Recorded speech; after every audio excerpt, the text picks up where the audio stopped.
Hello, it is Jack Cat. I am here to stream. Test, audio test. I am checking test. Yes. Check the test. Check the test. Oh my goodness.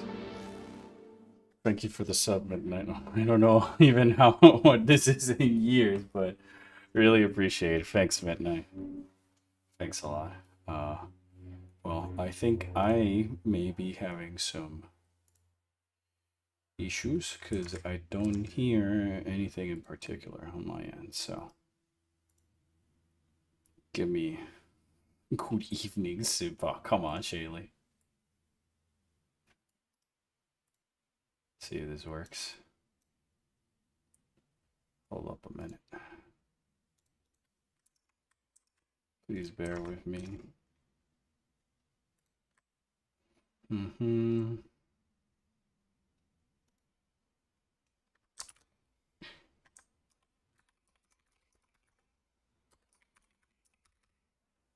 Hi, Chappa. How are you guys doing today? I wanted to just making sure that I can actually hear stuff. Okay, I officially can't hear anything, but you guys can hear the Taurus music. That is so odd.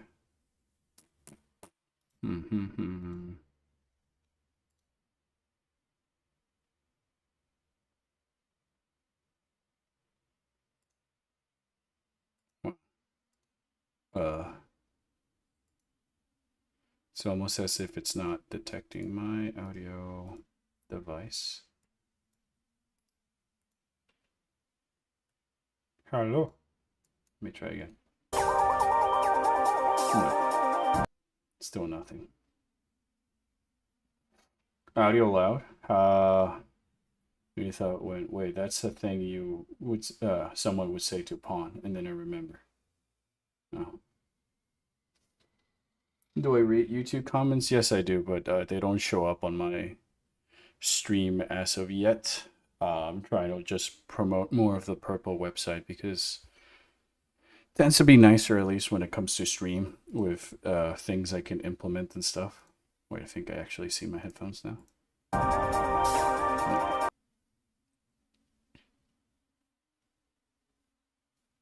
What is going on between yesterday and today? That's so strange. Well, it wouldn't be a me stream without technical difficulties, and I guess in the end of the day, right? unless it wouldn't be. Hello, Gabe or someone were to show up in the voice chat, like me. It doesn't really matter. I just wouldn't be able to hear the audio. But then again, I think Gabe is in the voice chat. Yeah, they've been talking. And apparently, chat can hear me, but you can't. Lol.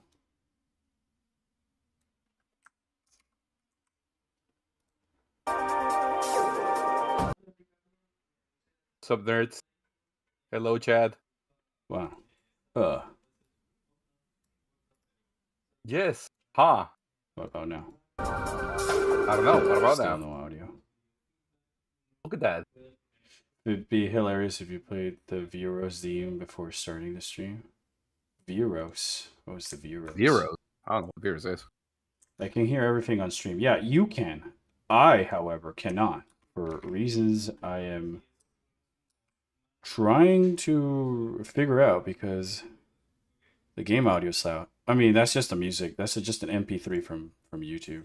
I can't hear anything in general, so the main plan of Prime 4. Oh yeah, right. Forgot about that. I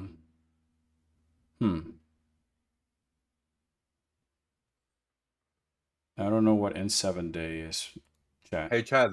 Guess what? And I still can't hear anything, so I guess I won't. Albert's Lizard's a tomboy. Is the most tomboyest of the tomboys. Welcome to the deaf stream. You guys can hear Gabe and everything. I just can't hear anything. Yeah, Chad. I'm just actually a figment of your imagination. Is the best except for the ammo thing. I beg to disagree. One of the best things about it is the ammo system. Hey, Chad. What would it be funny that if you just started saying like agreeing to some weird shit? out of context and not actually explain what you guys are agreeing to, just like concern Albert about it. Oh my gosh.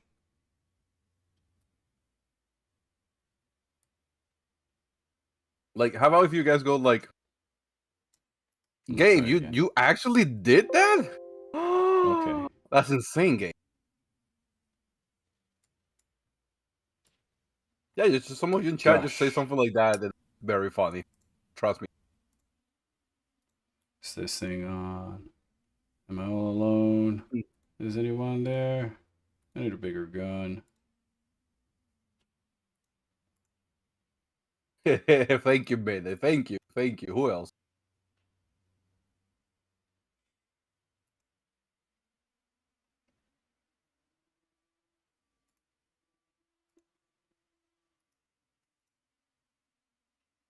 It will be very funny.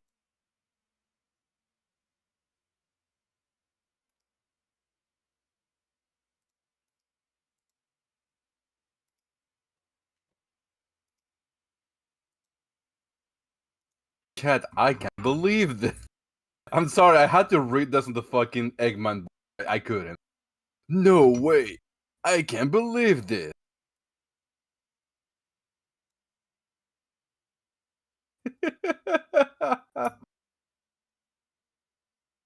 Fun times, chat. Good. Now I do not hear Albert at all. Is Albert speaking? Still no audio. This is so funny. It is very funny. Oh wait, no, yeah, I hear Albert. He's just not talking. About now? I don't know. What about now? Nothing. It's like my computer's completely mute, dude. Hello? I don't know. Hello? What do you want me to tell you?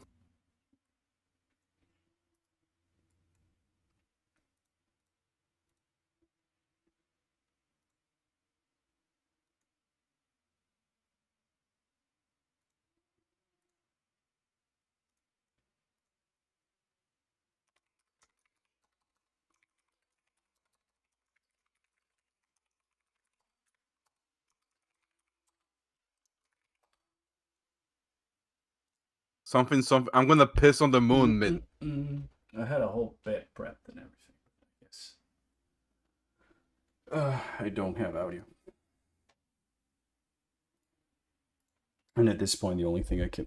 it's so funny because I haven't even moved the PC between yesterday's stream and today. I haven't really changed anything out of the ordinary. I'm just trying to figure out why I wouldn't get audio on my end. Let me check.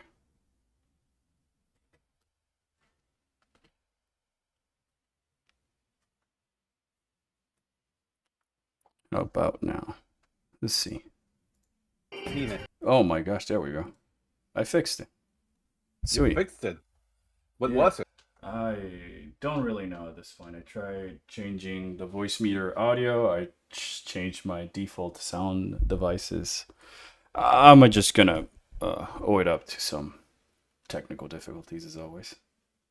Have you fiddled with the output audio? I mean, yes, I did. I changed. I used voice meter to separate the Discord voice track from like the game and my voice and everything else. So I guess that it was just like one of the many things in this sort of like audio chain that like was just like off, or it just didn't like the order type of stuff.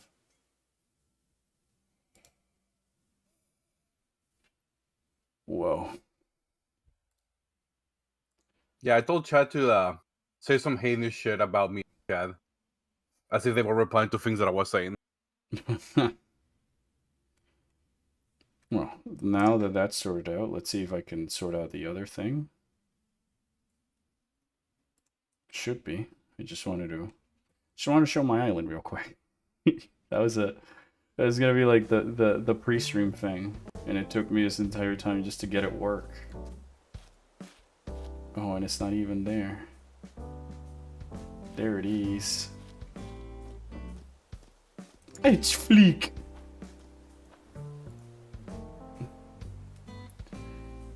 El gato, please. El gato, please. No gato. Full screen. Bad gato. Full screen, please. There we go. Well, tech issue solved. Hooray.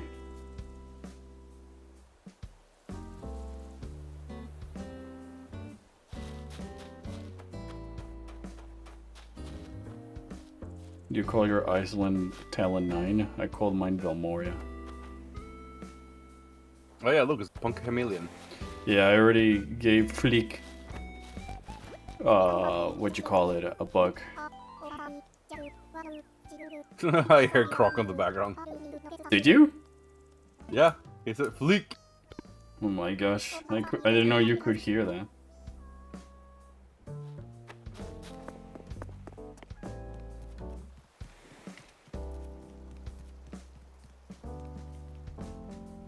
Well, since Midnight's in the chat, Yes. I'm gonna change my character.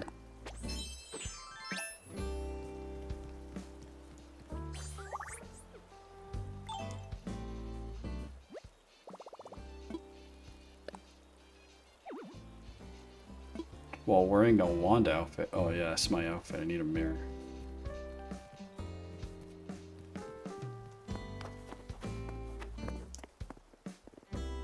I mean, that's just screaming sheesh.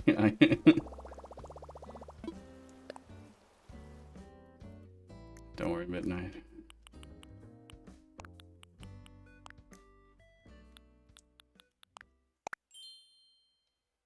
Viola is a pretty name for a bike. I'm wondering what other naming conventions there are for Prime 4. Where the Viola is also the name of the suit.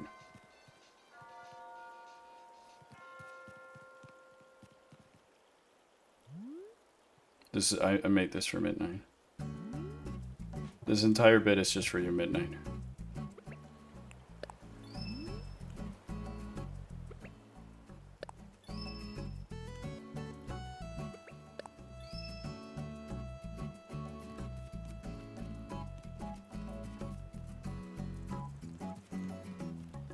I made this bridge. I'm just showing 2 or 3 small things and then we'll get to the game.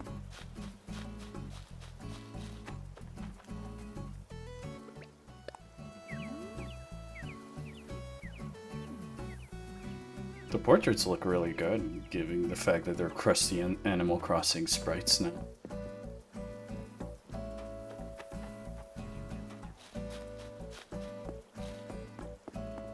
Crusty. Yeah.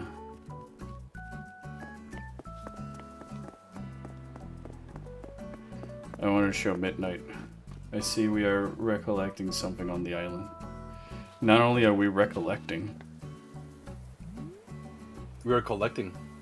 Oh, there's a balloon, but I don't have wood. Oh shit, I don't have a slingshot. Oh no. You don't keep your instrument with you at all times? It literally broke as I was doing audio technical difficulties. Midnight, all of the she's have a place on the island. I don't mean all of them. Except for She-Hulk, I guess. There's no place for her on the island. Yeah, there's a place for her. There's no place.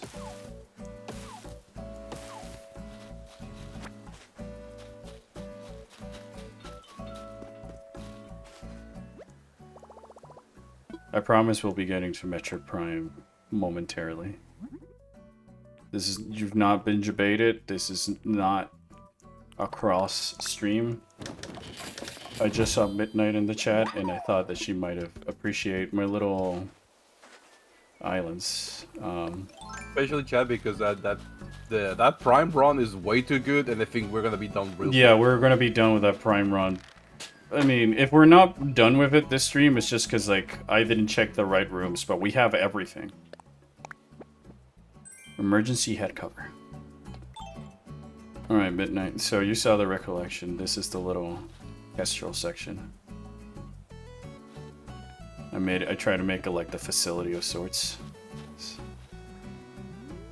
You go up it in this fake mountain, by the way, which I built myself. And I built it so I could build this.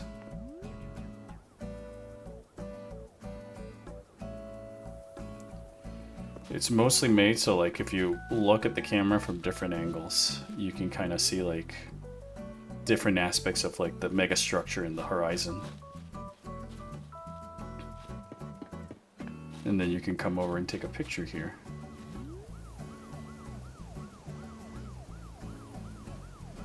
And then over here is the little secret wood area lab thingy. And then, actually, there's a little, I'll show the little secret later. There's a lot of little secrets in my island, Metroid style, pathways and stuff. Maybe I'll make that into a stream content because I need to be forced to do it. I need to redo my island. I mean, I found that it's very fun to do it on stream. Especially given that you're just like walking around talking to chat.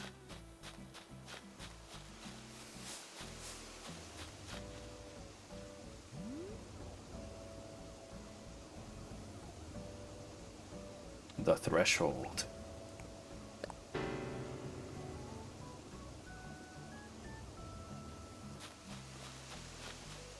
I also made this little camping ground so that you can see the Forbidden Woods. We don't go there. There are ghosts who live there.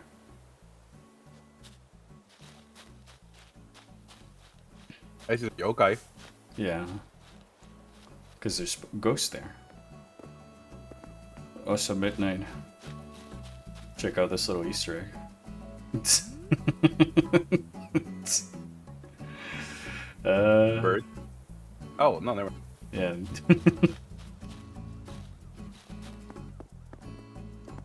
Yeah, the Spectre just wants to say hi.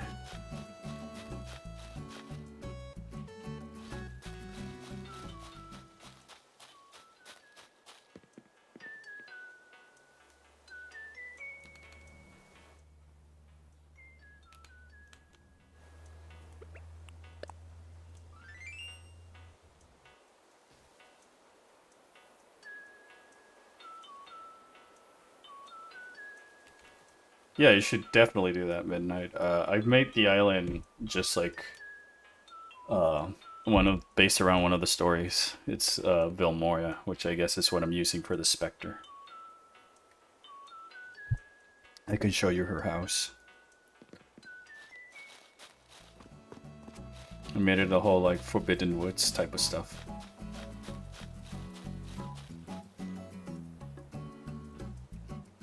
You gotta go through this dark, spoopy alleyway that I totally did not build a mountain just to make a dark, spoopy alleyway. That leads conveniently into the back shop of the Nooks. And it's where they grow their crops type of stuff. And here is the Forbidden Woods, or one of the entrances to the Forbidden Woods.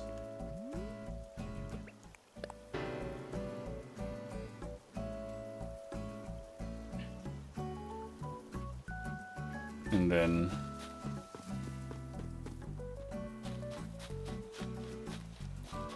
it's where I grow my black tulips. I mean, the Spectre grows his black tulips. And there's my house. Get it? Because I'm Spectre Boy.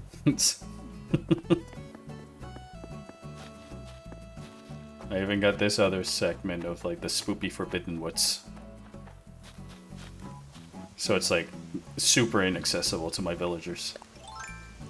On purpose. Just so that it goes with the lore of the island and you can kind of see it here. You're not supposed to go there. And I guess this is where you would have little ghost tours to hear about it at night. In the little shrine.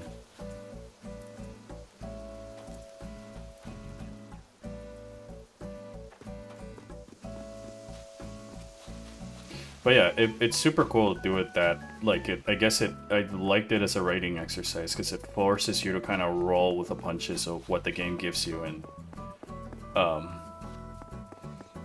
you know, like, you have to slowly, day by day, start building stuff, so you get to see, like, I've been logging, like, the progress and stuff. So this is the museum where we keep the history of the Spectre or whatever.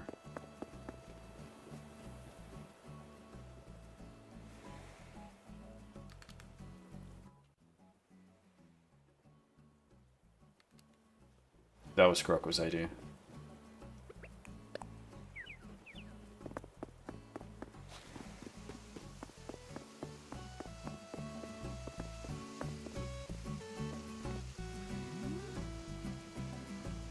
But there you go.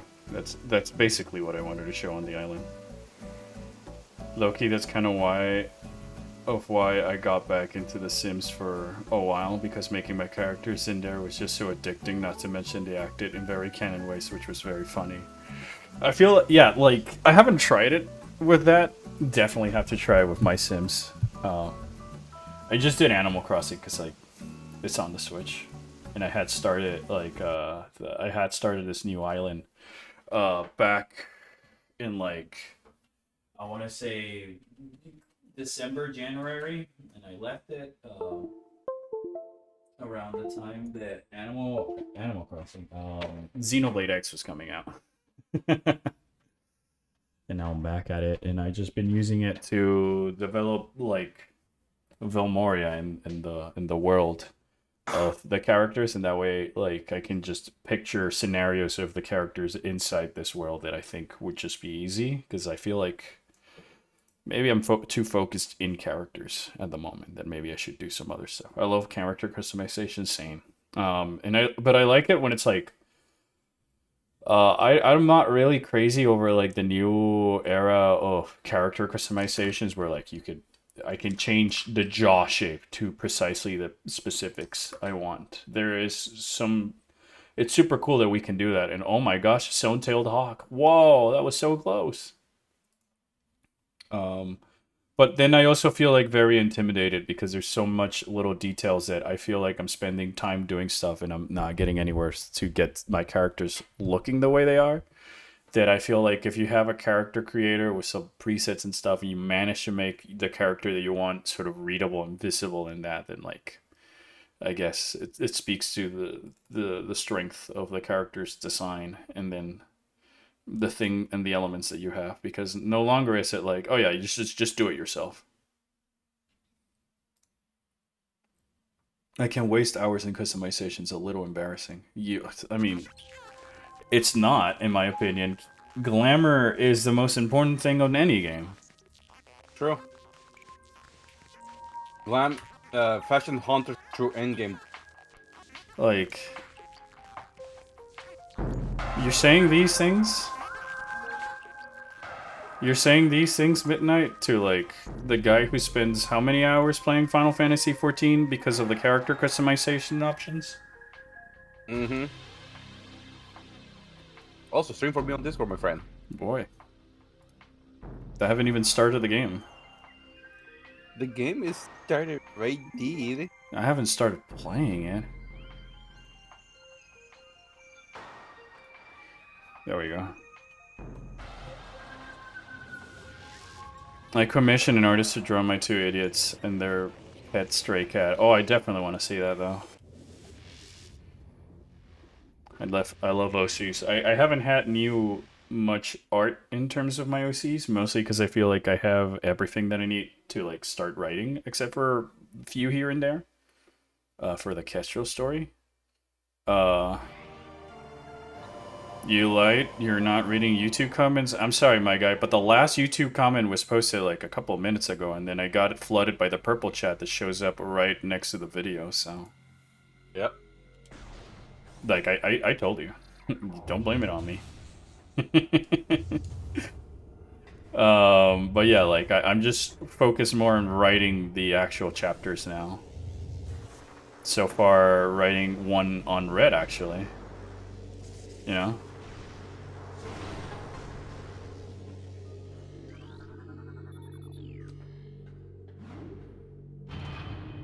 Just trying to get like the first 3 or 6 episodes outlined fully before I send it for feedback. Because that's like one of the few pivotal moments, and then maybe I can, with that, also write a little brief of what is supposed to come afterwards to see if one thing is leading well into the other, more or less. before I commit too much to like writing further ahead, and there's just some inconsistencies or things that might not be fully working for those later things. It's in the prequel timeline, so they're high schoolers. But it's my sad boy and his sister sitting in an alleyway with their cares for stray cat. I definitely want to see it though, Midnight. So like, you can send it to me. I'm playing Metroid Prime. Like, how many times have I done a randomizer? And it's like, we already have everything. You guys can send me stuff, and I wouldn't mind like putting it on stream or chatting anyways.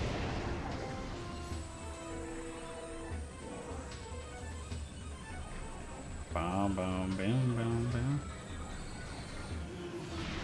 We got the Phazon suit like right next to the plasma beam yesterday in Pendrana Drifts. It was one of those early rooms before you go to the room with a spooce ball. I forgot the name. I don't really know all the name of all the rooms from the top of my head, but we got it, I believe, was here in Ice Ruins West. When I get the sketches, I'll send them. She has a bit of a queue right now, but I'll definitely share it in the mod chat. Well, definitely send it to me on DM so I don't lose it.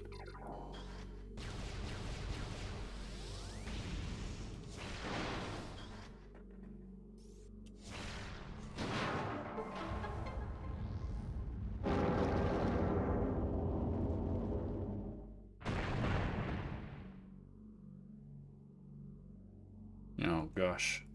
It's not even on stream and Pun is bullying me.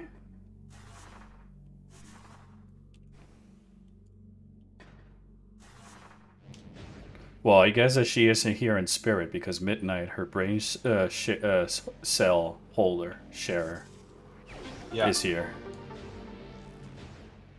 You guys should just call each other brain cell roommates. Yeah. Because you share a brain cell the same way roommates share a house.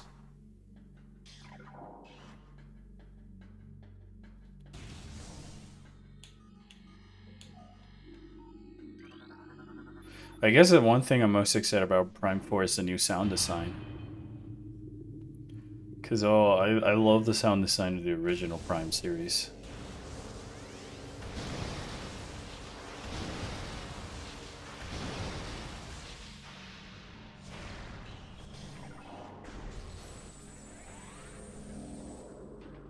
Oh my gosh. It's this thing. What were these things called again? Kabutos? Head crabs? The flood? Pikachu. They're called Pikachu.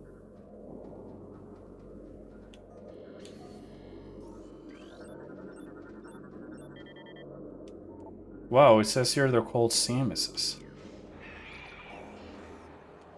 Gokus? Face huggers? You know, that's a fair argument, but sometimes she's just the brain cell holder. Someone needs to have it at all times, but the amount to which we hold varies. True, but like, you still are sharing the brain cell. You can say brain cell holder for whoever's actively holding the brain onto the brain cell at the moment, but in the general term, I believe, should be like brain cell roommates.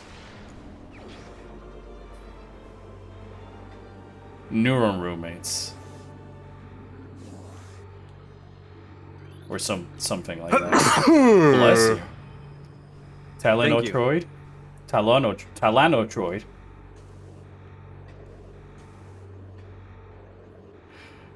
We will discuss. I like the fact that you put the "we will discuss" over this because it feels like some Benny Gesserit. I will discuss with my other voices. How did a Metroid get in the impact crater? I really don't know about. I really don't know, and that's why I've always preferred like the vanilla lore of Metroid Prime from like the original version, where it's just like the Metroid Prime is just some like eldritch horror that came from Phase.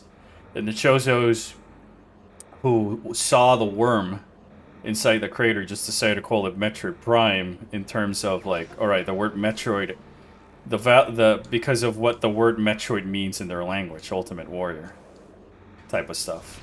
But then I guess they change it to like a Metroid suddenly being able, which, may I remind you, arrived in Talon 4 with the Space Pirates.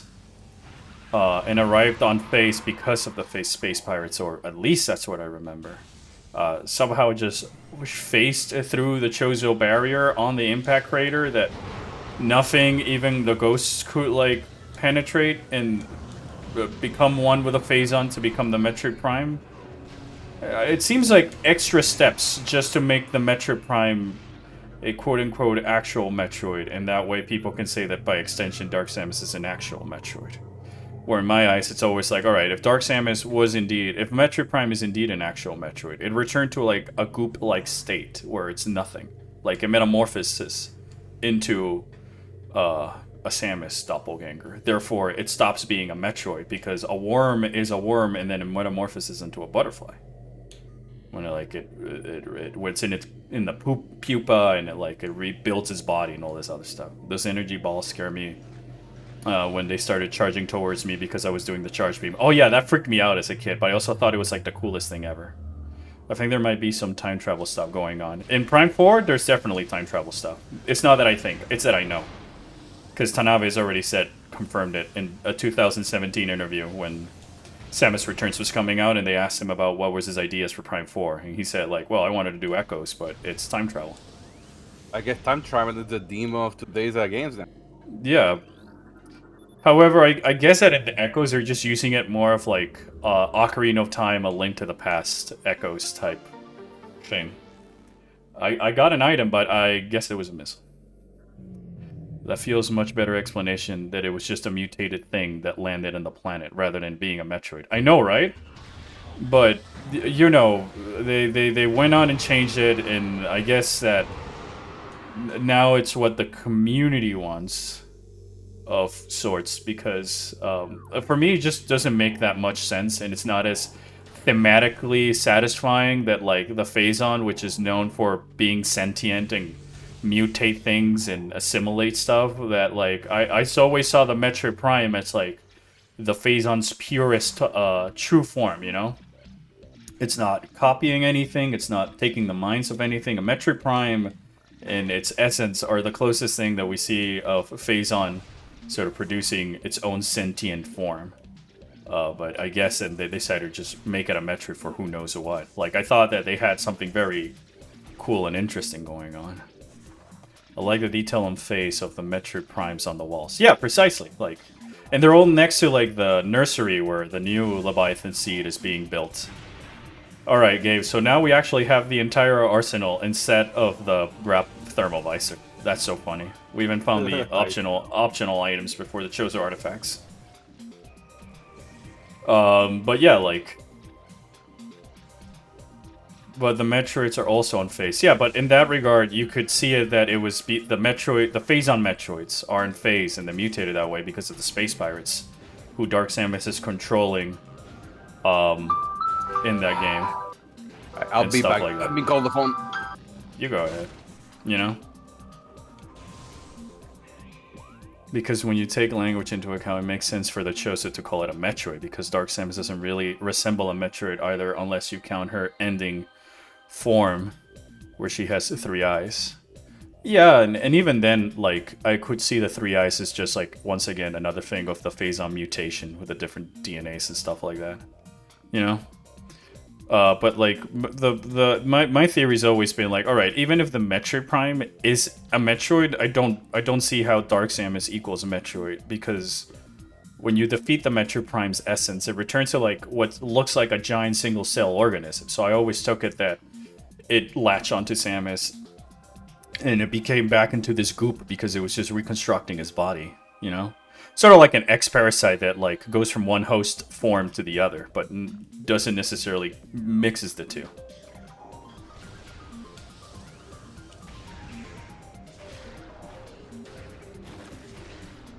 I just felt like overkilling that one particular Hunter Metroid. There's no reason I had to bully it, but it was very funny that I bullied it that way. I'm making a Lego Primes 3 ship. Ah, dude. I remember when I was a kid, I tried to do the Samus gunship so many times out of Legos. Never quite got anything satisfying looking. But, you know, I played with the Lego buckets that we had. A power bomb.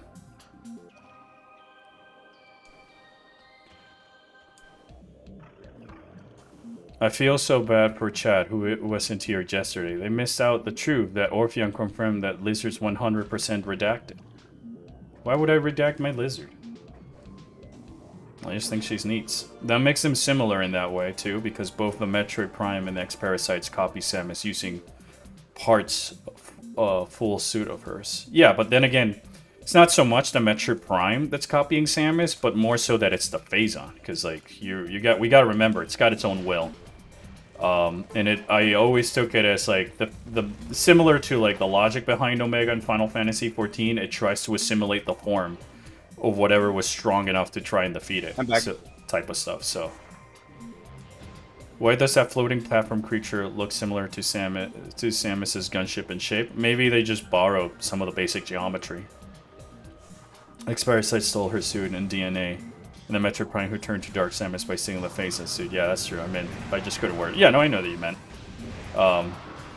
It's just that I guess when it's always funny when like I make my videos and I start by stating that's a theory and stuff like that. And chat or comments immediately go. I immediately get the comments of people saying like I don't read this stuff or whatever because it's outdated. And it's like, well, it's outdated because Dread gave us new stuff or here and there, you know. There's a lot of videos I was thinking about like updating with the Dread things, but I just now that Prime 4 is so close, I'd rather wait for those than that. And now I feel like I can make like the timeline video update, the X-Parasite video update, and all these other things that have been updated since Orpheon was a thing, you know. Because I didn't want to make a timeline video when Samus Returns came out, or a timeline video again when Dread came out, just for Prime 4, which was in development, come out, and then I would have to do the video again, you know? Gosh, missile expansions. Alright, we started the game where the missile expansions... I'd rather get nothing, because that way it's funny. That is true. For those who weren't here yesterday, we defeated Flagra on the randomizer, and it dropped like a Metroid pickup, corrupted, crusty Metroid pickup item, and then it just said nothing acquired. And indeed, we got nothing acquired.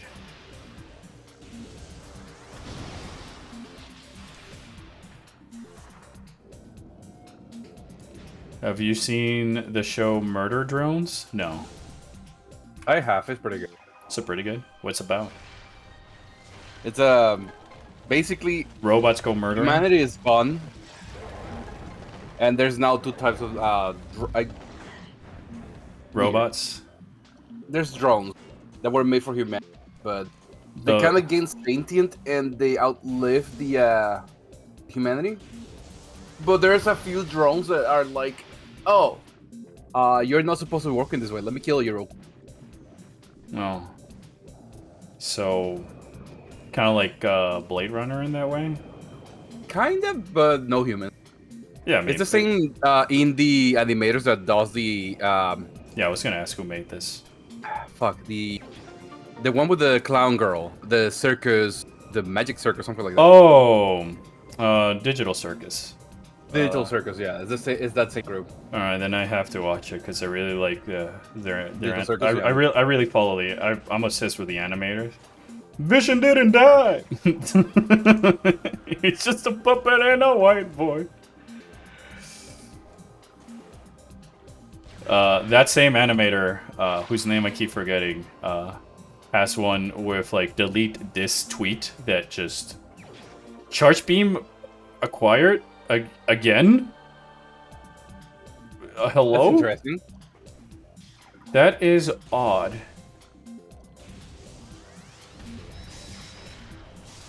First we get some, nothing acquired, and then now we collect the same item twice. Also, Metroid Prime turned into goop in a simulator the closest thing. Sounds like something Pawn would do.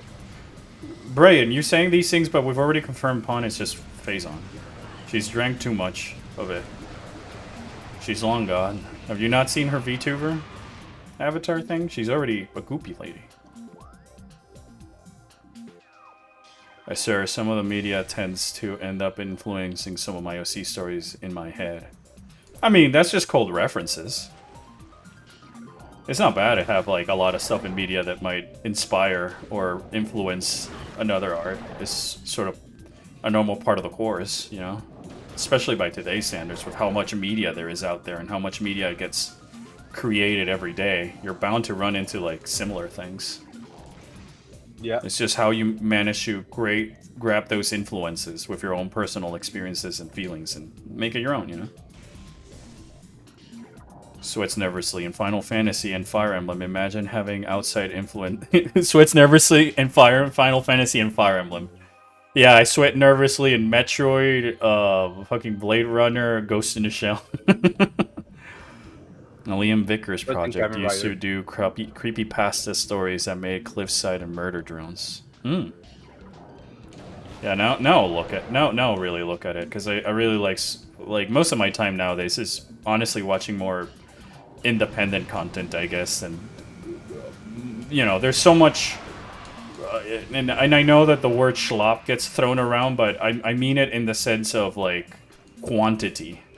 You know, there's so many shows and so many things produced by so many people they got like all these things.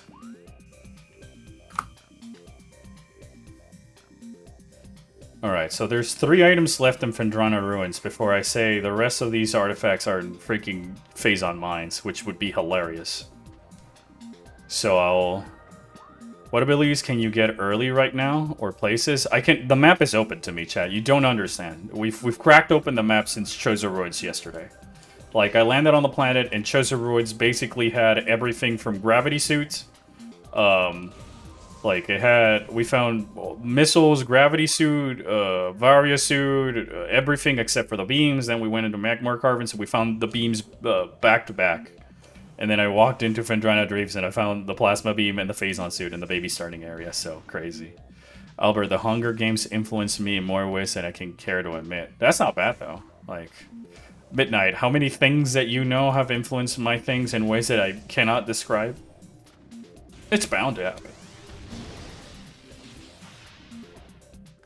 Imagine being inspired by something like Castlevania's or Darkstalkers. Couldn't be me. He sweats profusely.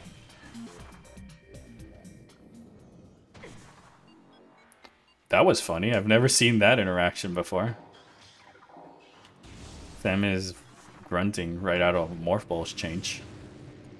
Alright, let's go kill Thardis, because at this point there's nothing left to do in Phendranas. I can name so many books that help inspire my stuff. Same here. Books, mangas, movies, media in general. Pikachu's. Like, one of the first things they taught me, like, in animation class and stuff like that, is like, alright, just come to terms with the fact that there's no original ideas left. And then you'll be free. Because then it's just, like, finding what can be a reference or an inspiration for your stories. And that can come from good material, you know, good movies, good games, bad games, what to do, what not to do. And then it's just finding your own way to do it. Because, like, I mean, Pokemon is not the first creature collecting game. Star Wars borrowed some things from, like, Dune and all this other stuff, you know? Shin Megami Tensei was the first creature collector. Metroid with Alien.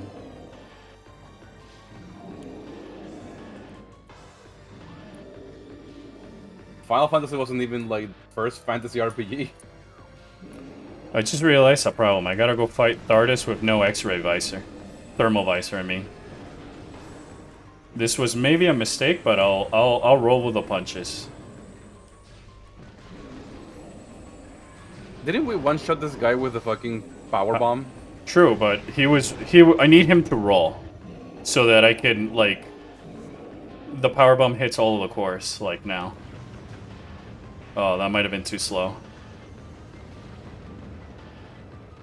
I'll get him next time. Pikachu stares at my jackalope.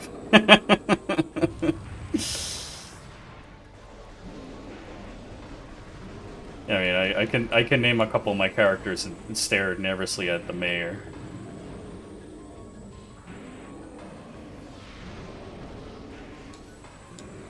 The original doors in Prime are better than the remaster? In what regard? Like, what makes you say they look better? I haven't really seen a side-by-side to tell you my opinion, but just interested to know.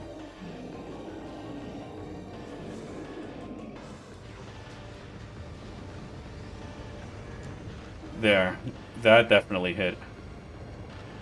But it didn't reveal anything. Yet. I guess I gotta do more damage.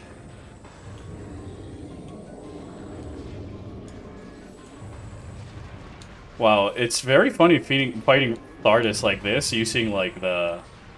Not having the twin stick controller from like regular shooters from the remaster. It's pretty 2010's era of horror stories. He also made some music. He sadly deleted a few old horror stories like I liked. That's sad. The sign on the doors? Oh, okay.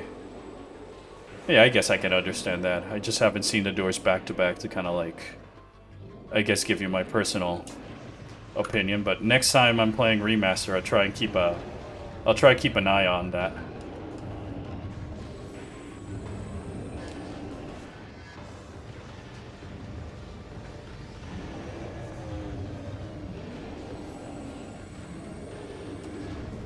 Whoa, Thardus, what? Did you guys see that? He just like, nope, ball. I am ball too. Jim Ball Atro?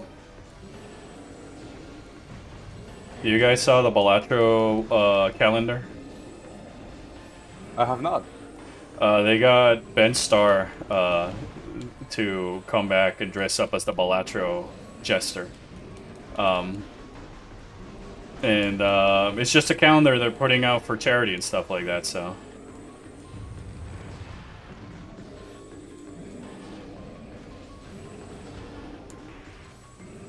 Balatro, Game of the Year Balatro mention? Well, it's no longer 2024. But I guess it was Game of the Year.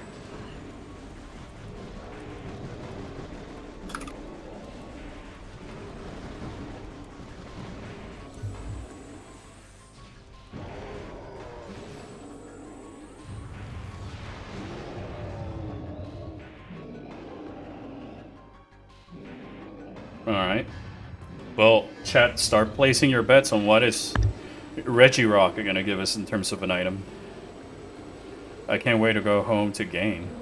What are you gonna play once you're home? Kirby Air Riders is waiting for me? Ah, don't say those things. Ah, pain, profound sadness.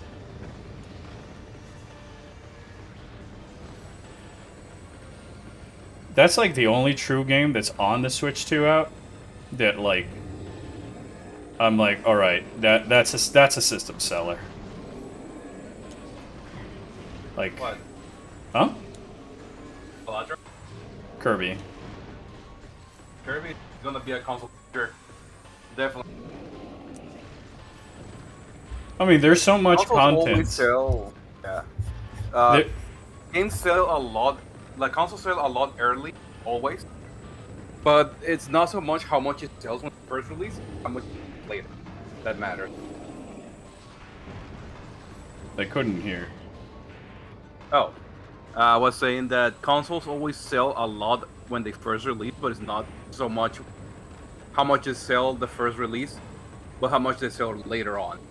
That matters. We should never gauge the metrics by the console's launch because you assume that's going to be like the biggest spike in sales just from first party adopters or fans or whatever, you know?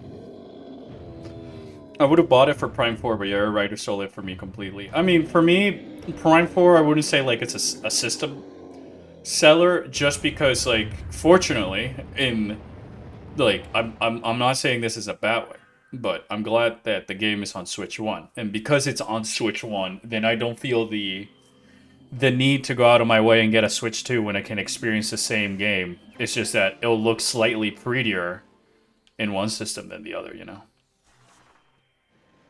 Sure, Stardust lore is that Phazon radiation gave it life and sentience to these pile of rocks. Correct. Phazon, the rocks were more like phasoned, and then the phazon like joined and gave it some form of sentience that might have been just a phazon's will on itself. Yes. The guns on Samus's ship sound like her beam in the new trailer. It bothers me. I haven't really been paying attention to that, but then again, I also assume that most of the sound effects... There's a lot of reused sound effects that I also noticed in the few trailers that they've shown, but like that I also then noticed were updated for like the Treehouse event and all this like, so I wouldn't be surprised that they've updated since the trailers and stuff, because sometimes sound is like the last things that gets finalized in the game and stuff like that. You gotta have all the animations and visuals sort of being playing around. Sometimes you just use placeholders to just ensure that the sound works, and I guess that maybe being... I'm playing devil's advocate here, as always. But given the fact that Samus's gunship sound effect is something so minor to a cinematic that they maybe just use that as a placeholder because it's very similar. And it's like, alright, once we have the finalized sound effect later, we'll go back and add it. So theoretically, Pawn can give life to her dang Samosa shrine or figurines? It depends, but yes. It depends on the will of... how is the status of the Phazon's sentience and will in this current juncture in time. But in theory, yes.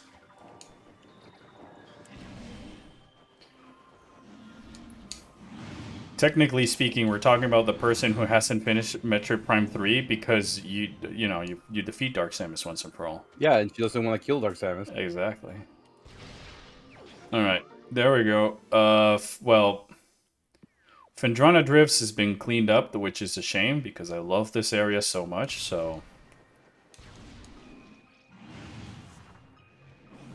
I'll leave it to chat. We can either do some more cleanup in... Actually, I'm not going to leave it to chat. It makes more sense to do what I was going to propose. No, it doesn't. Of sorts. Alright, chat. Should we go do cleanup first on Chozo Ruins leading into the downed Frigate Orpheon, or we just bite the bullet and go fuck around in the Phazon Mines? Because I like the idea of maybe going to the Chozo Ruins first. I'm just going to do that, because that way I can go to Chozo Ruins... From Chozo Ruins, hop off the downed Orpheon, and then on the downed Orpheon, check the items there, create the shortcut, and because I always loop back out to Magmore Carvens from Phazon Ruins anyway, so yeah.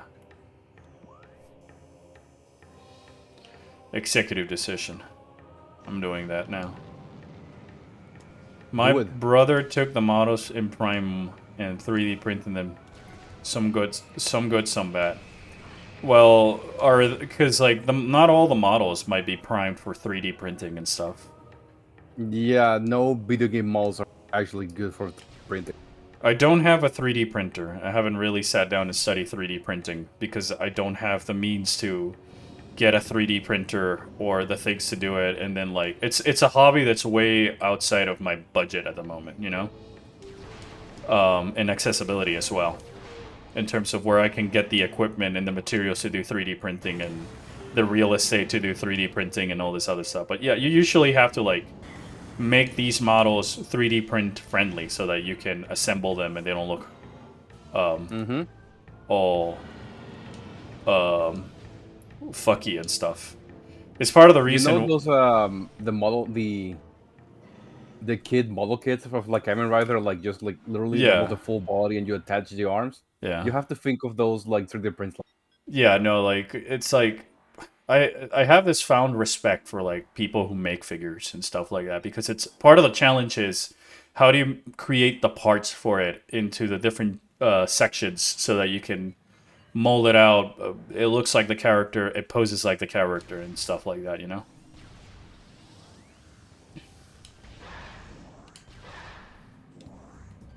I think that it's not as straightforward or simple as people think, that I got 3D printer, I got Samus model from Metroid Prime, I'm a 3D print it. You can do that, but you're going to get mixed results without the proper cleanup and stuff. And then you would have to also like, if you're just doing that, then you probably are just 3D printing Samus doing a T pose or an A pose, because most models are ripped. Most models are just like that, and they're seen, you know. Because you also have to take into account the posing for your 3D printing.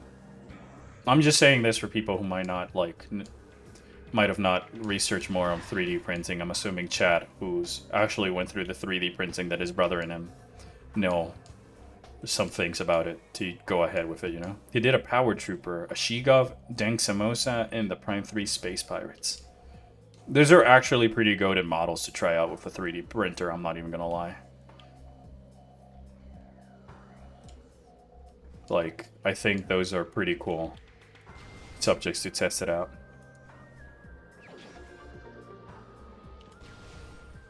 Alright, let's go to Chozo Ruins then.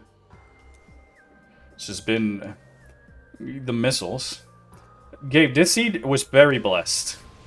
I'm saying, like, it's weird. Like, it was blessed, but at the same time cursed, because there wasn't like, it was blessed because we got all the crazy power-ups within the baby starting area of Chozo Ruins. But it was very cursed because there's no like, oh my gosh, I had to do through all these loops and think out that I can have all the tools to get to this particular region and get this power-up that's not supposed to be there. But I guess I'll take one blessed seed over the how many like. I mean, it's a heavy contrast to compare to your very first speed, this randomizer, Yeah. where it was just missiles everywhere.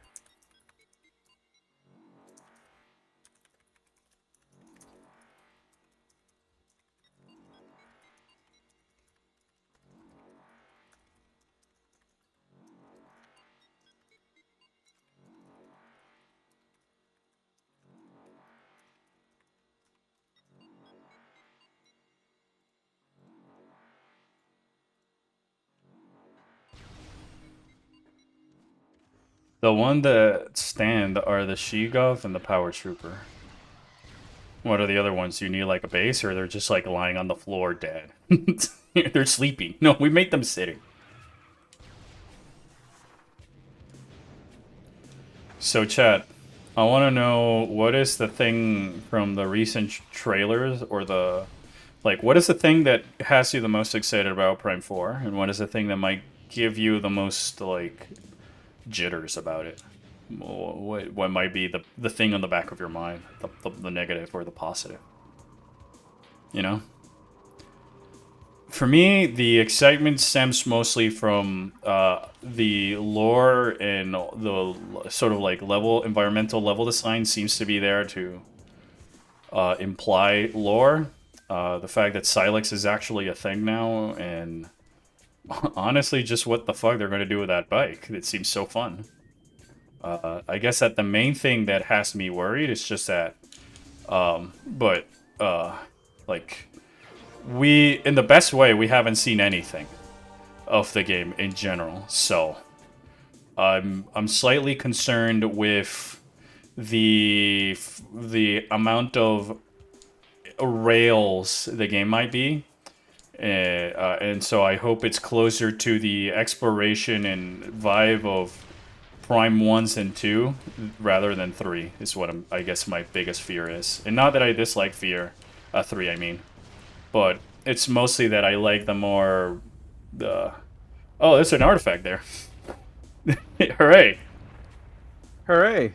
You know, the long intro, and it's a little bit more linear here and there. It makes for better set pieces and cooler moments, but it doesn't have quite the same somber tone to it as the other two games. But then again, Tanabe said that Echoes is his biggest sort of source of inspiration for Prime 4, back in that same interview where he confirmed that he wanted to do time travel stuff and put Silex in the story. And this was way before the trailer was even out, and the game got cancelled and stuff, so...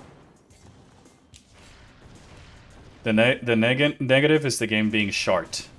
I'm a pessimist, so that always sticks in my head. Yeah, but what would make the game... what would, like... My question is, like, alright, you cannot just say that my fear is that the game would be bad. What about the game would be so bad that might break it for you, you know? That's what if you were an IGN reviewer tomorrow and you say like, well, the game is poop. Why is it poop? Too much water. Too much You bike. said if I wasn't. Yeah, no. I did say IGN review, and you just said too much water. Exactly. Maybe a little bit of Halo sauce added to it. New lore and environmental designs. No Dune stage. Silex guitar riff. I'm very excited about the fact that like some of the developers for Prime 4 and that make up the new Retro Studios come from backgrounds ranging from Bungie 343 and Blizzard. So, the psychokinetic or time aliens? Yeah. I guess that my biggest fear from the things they've shown right now is like the psychic bullets missiles that you can throw being just way too ridiculous, and it sort of slows down the pacing to the point that I don't want to use them unless I have to, because they either slow down the exploration and the movement, or they're just like underwhelming or so spammable. Bosses plot up. Blizzard. Sorry, I gotta do the bit. Lizard. I remember when Blizzard used to be the company. Yeah, I remember when I was excited for BlizzCon. Just because even though I wasn't too crazy over their games, I loved StarCraft. And the lore. I love Warcraft. Yeah. I play a fuckload of Warcraft 3 and I make my own maps with the fucking map Yeah, editor. I used to do the same with StarCraft too. You know what's sad every time that I think about the Warcraft 3 editor? What? So you know, probably you remember, forgot. They remastered Warcraft 3. Yeah, Reforged. I remember that. Reforged was only the first expansion, the base game. Nothing acquired. They didn't have expansion. The idea is that they were going to, we're going to do the first one and then we're going to release the second one. But not only development hell on that game was, but that there were like just a few actual developers working on it. Because at that time everybody was being moved at Overwatch. But that's not the sad part. So they still had the map editor and people were excited about it. Yeah, but they put that if you build something in it, they keep all the rights for what you make. Exactly. Which means they couldn't do all the very popular One Piece, Naruto, or Dragon Ball maps. Or people Dota. kept doing. Let's go. We got nothing. Yeah, you saw nothing acquired. Blizzard equals B. Lizard. I'll be back in a second. Blizzard equals B lizard equals B lizard equals redacted laser. I don't know what you're typing there, Brian. It keeps getting like grayed out on my end, like it's glitching up. Open world issues, pacing issues. Yeah, the pacing. You know what? The open world and pacing issues, I can definitely see as a valid reason to be concerned. The one thing I can say is that I don't feel it's gonna be open worlds, just like open area type of stuff. Ocarina of Time, Nier Automata, Twilight, Majora's Mask comes to mind in terms of like a direct example of maybe what it feels like they're doing based on what I seen in the trailer. But yeah, I could totally get that point. Pacing issues. I just want a game to be good, and it always makes me fear that it will be bad in general due to the development issues it had. First version being trashed. Yeah, I can totally understand that. If it's any solace, I think that the first version of the game being trashed might be a good sign. Because then we didn't get that first version of the game. No point in like dwelling over what it could have been. I guess. But I saw it mostly as like, all right, this is not working. Let's start from scratch again. You know? That's why I added the quotations over the text. Yeah, I know. I saw them. I was able to read the context of what you meant. When are you going to finish the game? Well, at this point, what I normally do with randomizers is that I tend to consider it a done seed when I get all the MacGuffins to fight the final boss. So like once I collect all 12 Trozo artifacts, I say like, all right, the game is done. So in that regard, being a randomizer and the fact that I have the rest of the power-ups, the answer to that question is it depends on how fast and on how lucky I am that the chosen artifacts are in the places that I'm searching first, or on my vicinity, you know? So, yeah. There we go. We can go fight Metroid Prime, but like on the randomizers, I'm not too keen on fighting the final boss. Unless it's like, alright, we got all the Chozo artifacts, but I don't have like Plasma Beam, or I don't have like a weapon. So like I can still defeat the boss, but it'll be a challenge. Then I'll go and try it out. But if it's like the case where I'm like already fully decked out and stuff like that, then like what's the point? We've all seen the same final boss that I'd rather just generate a seed and do an Echoes randomizer, because those usually take longer. Just because of the nature of Echoes' world. PK controlled missiles, maybe it'll work like remote batarangs from Batman Arkham games. I feel like PK with missiles will be an excuse for multi-missiles. From what it seems in the trailer, we got a trailer with those a while back, Brian. I don't know if you saw it. It was like the second trailer or third trailer they ever put out of the game before the bike. Which is the fourth, I think. But it does seem to be like that. You control this sort of energy cluster of 3 missiles, and you get to control them and guide it just like the Batarangs in Arkham. Nice. Yeah. Also, I hope that Silex gets suspended upon in 4, and is a good feeling like villain like Ravenbeak. Yeah, I hope the same. I think that'd be probably the main thing that might deflate me from the plot, if it's Silex's whole reason for going through the trouble of hating and wanting to destroy the Federation and Samus by proxy because she helps them. And the fact that he or she or it has prototype unknown, like mysterious Federation tech of unknown origins or purpose, just as some like whatever thing, you know?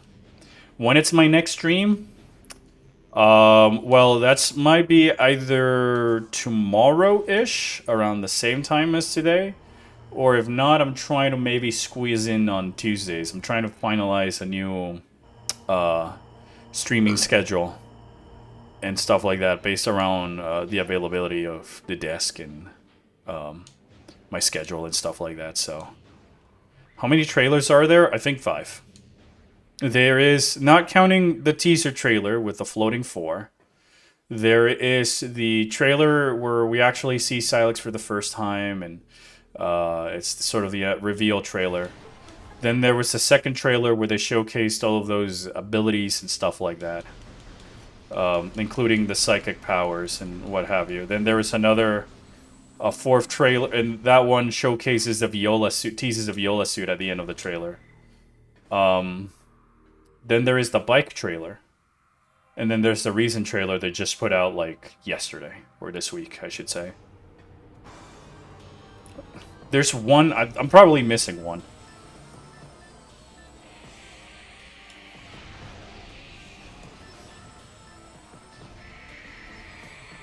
So far, it's up to date with how many trailers Dread got. The first trailer is a year old, yeah. Crazy, right? Because they announced, yeah, they revealed that Prime 4 was a thing for this year, last year. They just said 2025. It was only on the bike trailer that we got the release date, so. Crazy, right? Very crazy. We're like less than a month away from it. And you bet that I'll be streaming it live when it comes out over on twitch.tv/theorpheum. Yeah. We'll do the same thing I did with Dread and just like put that in the VOD. Record the blind playthrough. Might switch to Red Chat since I'm gonna keep since it's gonna keep buffering on for me on stream. Oh, that sucks.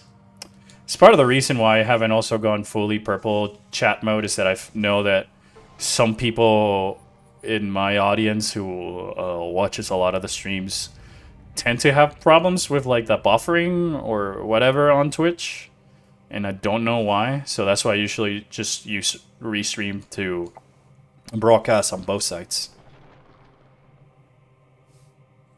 Generally speaking, I feel like if I had to pick one lane I like the purple website more for streaming purposes. Offers a little bit more variety in terms of some of the things I can do. Not to mention a little bit of a bigger payout as well. Which is what I like to call Metroid Prime 4 money. So I thanks you guys for watching the streams and stuff like that, because the little amount that is generated via the bits and all that other stuff is enough to allow me to buy Metroid Prime 4 and some of these other games. So yeah, my priority in terms of things to buy for Prime 4 are the game itself and the Silex amiibo, and then I'll worry about trying to get the Viola, Bike, Samus, and stuff, because I mentioned yesterday, the reason I'm more excited for the Silex amiibo is because there's no Silex merch. There's rarely merch of the Metroid villains. And given how Samus has like 3-4 Figmas now, 3 of them are armored, I'm pretty sure that there is a good chance that, you know, Nintendo will partner with Max Good Smile again and make like the Viola suit Samus plus the Bike of Figmas, and I'd rather spend the money on that, kind of like with the Dread Figma. Also, thank you for the follow. Really appreciate it. I hope you guys are having fun just chilling out here with Metroid. I hope for Metroid Prime 4 the psychic abilities won't feel like a pace breaker while battle or something. Yeah, that's one of my main fears. But we'll see how they're implemented. So far, there's only like one that really seems like it's gonna slow down the pace of things a little bit, and that's like the missile thing that we mentioned, but we'll see. I've noticed that the combat from the recent trailer seems more, and I mean this in the best way, Halo-y, in the way that you don't have to be necessarily locked onto the enemy. You can also just fight them like if it were a regular shooter, but you still have like the lock on and the enemies still behave like a Metroid Prime stuff, but like I think it's sort of like nothing again, nothing acquired. Can we get a bit or a sub for nothing acquired, please? It's the second one. Was away for a quick moment getting hydration. What be topic? I forgot topic. It's just more Metroid Prime 4. By the time you stream it, I would have played it first. I pre-ordered it. It will be automatically downloaded at night. So we'll see. Well, I'm getting my copy digital, chat, because I am paying, as much as I love Metroid, I am paying $140 or $170 for a Nintendo Switch game just to have it physically. No way. Hello, Leezer. Hello, Leezer is real. You can't deny the truth. Yeah, I know that the Leezer is real. I don't know what you're talking about, Brain. Midnight Lights. Oh my gosh. Thanks for the gifted sub, Midnight. Wow, thanks so much, man. Do we think there will be talking from Silex in the game? This be a good way of passing time while I'm work. Well, I'm glad that it's great passing time. But I still really appreciate the monetary support through bits and subs. Just be careful around social media. They're going to be spoiling on YouTube and Twitter. Well, fortunately, I don't really visit social medias in general that much, as you probably are aware, because you're here watching my stream. That I seldom post on social medias, especially on Twitter anymore, because I don't like the community and the types of interactions and people that I've had in them. Like, I don't feel like I get to have a conversation and stuff with people the same way I can do if I join a Discord server or just stream, you know? Me, when I commit to the bit. I'm always committed. I'm always doing it for the bit. I also like this room because you always had like these windows to look up at trees and stuff that I never really noticed as a kid. I pre-order it digitally too. Well, I didn't pre-order it because I don't pre-order video games. Even if it's Metroid, I won't pre-order it.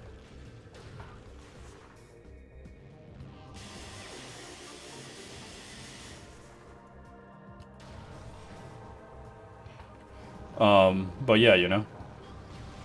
Hold on. I know somebody Midnight. Do we think they'll be talking from Silex in this game? Your message failed to send, which is being mean. Yes, fuck that.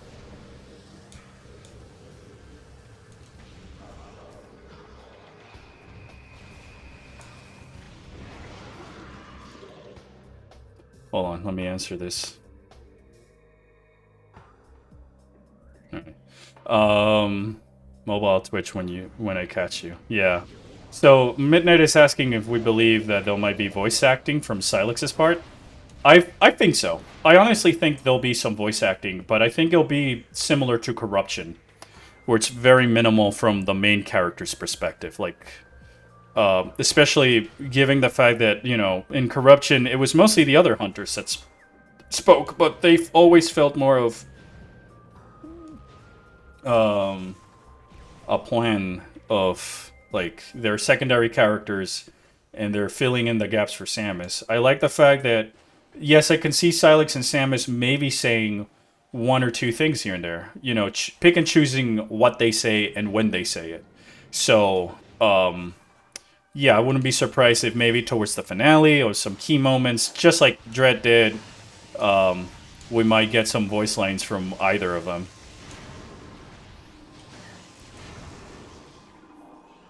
If anything, that begs the question: who would you cast as a voice actor for either of them? Or what's a voice that you would like to hear? If there is, I would love to hear who they cast for Silex. Watching, it's Matthew Mercer. I was about to make the joke. It's gonna be Jeremy Lay and Matthew Mercer somehow again, and I'll be fine with it because I really like both of them. I think they're fantastic actors. It's not like I've daydreamed of Jeremy Lay voicing my characters, or stuff. You know, well, the dream was to get the Major's voice actress to voice one of my characters, but she's unfortunately passed away. Alright, now I gotta remember these things from memory, so I guess we have something fun to see, chat. Can Alva remember the thermal locks from just memory? Alright, there's one. Chris Pratt for both Samus and Silex. Who does Matthew Mercer voice? Dude, I think it'd be an easier way to tell you who Matthew Mercer does in voice, because he's Chrom from Fire Emblem, he's Ganondorf from Tears of the Kingdom, he's Walter from Shin Megami Tensei, he's McCree in Overwatch, he's Yusuke in Persona 5, he's Lao in Xenoblade X. Yeah. Like, the list for Matthew Mercer truly is endless. Oh, and now he's a Nova in the new Marvel Comics Invasion. Croco, for your heads up, Matthew Mercer's now Nova. Yeah. Nova's his favorite superhero, period, so. Maybe he's Laura Bailey or Majima in Yakuza. And for you Sonic fans, he's Espio the Chameleon. Huh? Blue blazes, that's awesome. Do you want to say that into the mic, Mr. Fanboy? Blue blazes, that's awesome. Thank you, Croco. Yes. Is there more coffee? Could I bother you with a cup? Regular coffee. Huh? He's Jotaro Kujon Sato. Yeah, I saw. I was gonna reply and then you beat me to it. Sorry. Croco says this a lot. I said that he was also Jotaro Kujon yeah, Sato Jotaro 1. and stuff. Like, yeah. Matthew Mercer's in everything, chat. Like, it'd be easier to find characters that are, or something in which he's not part of the production. Armor Core. Huh?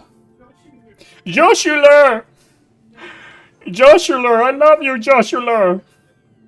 Joshua! Sorry, Croco activating the bits themes. That's our copy of Clive Rossfield from Final Fantasy 16. We love Ben Starr as well. I mean, I think Ben Starr could do a great Silex as well. Yeah. Could you? Right, Samus. No, I'm just imagining Balatro. He takes off the helmet. It's Ben Starr's Jim Balatro. Jack Black is great. All right. Would you like a cup of coffee in these trying times? I would love a cup of coffee in these trying times. Ah, I forgot. He's Belsamon. He's Belzamon? He's Belsamon. No way! Alright, that changes everything for me. That's my favorite Digimon. He's so cool. Patrick Seitz Oh, Patrick Zeitz would be great. I'm always here, Samus. You'll never defeat me, Samus Aran. Like Gosh, apparently now for him, I want to play he says Armor like Core. he's like the role that break him out of like just basic roles was Trafalgar Law from One Piece and Fei Long in Street Fighter. Oh wow, he was Fei Long in Street Fighter? Yep. Crazy.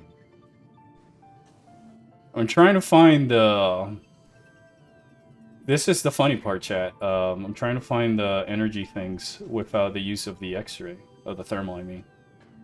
In these trying times. Thank you for the a cup of coffee in these trying times, Croco. I thought it'd be a cup of yay coffee, though. I don't know if chat could hear that. Alright, that one's certainly activated. I got 2. I need 4, and they... Mr. Gabe extra pair of eyes.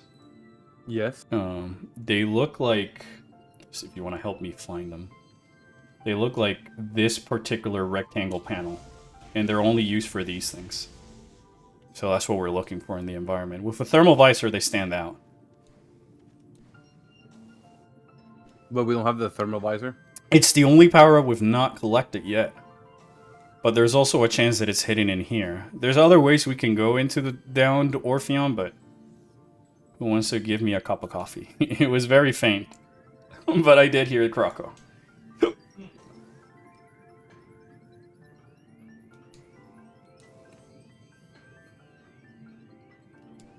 So he voices Beelzemon as well. Yes, correct.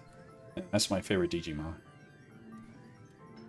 Is he also a Mega Evolution face? Belsamon, yeah, he's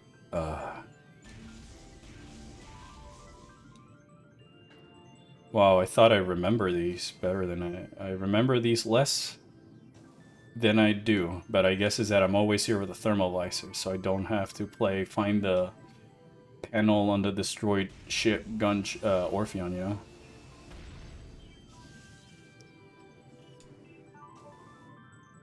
Morgan Freeman is Silex. Mark Hamill is Ridley. Mark Hamill is Silex.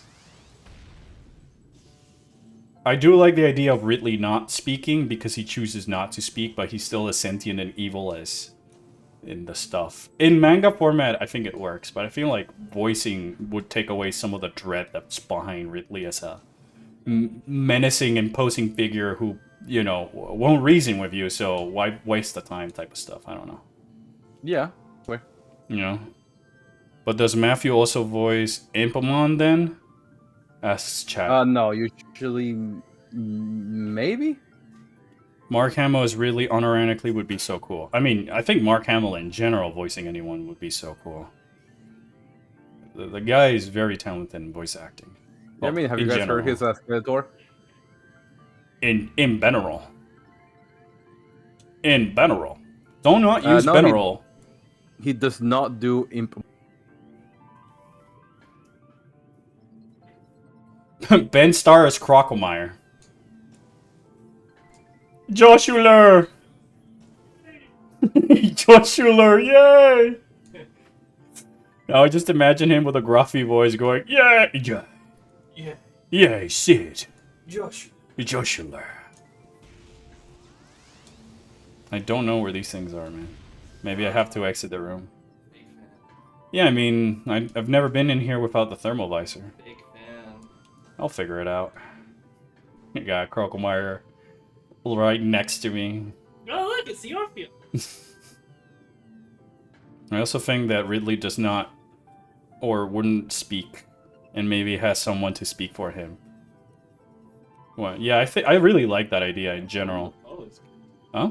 Willem Dafoe is good. Yeah, William Dafoe work a Ridley voice if he was giving one. Yeah, I think. William Dafoe. Yeah, it says William Dafoe there. I'm reading the chat. True. What is his name? Wilbert Dafoe? I believe that's his name, dude. I'm just. You're just here for like the background commentary. Gosh, where are these panels, man?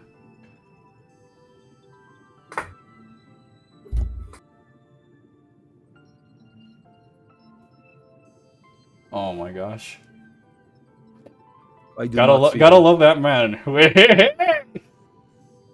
Love that man. Not the Guilty Gear character, mind you.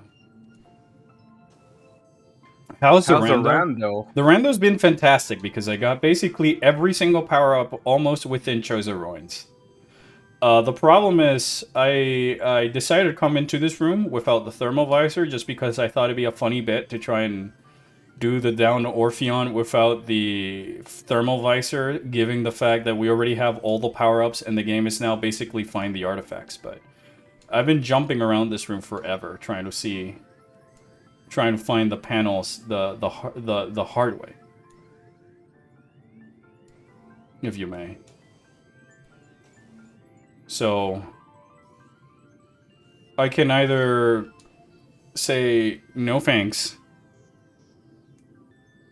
or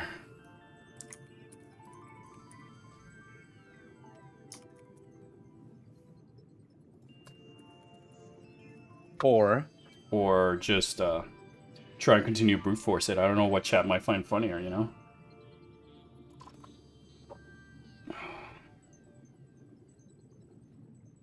I mean, how much time do you want to spend here?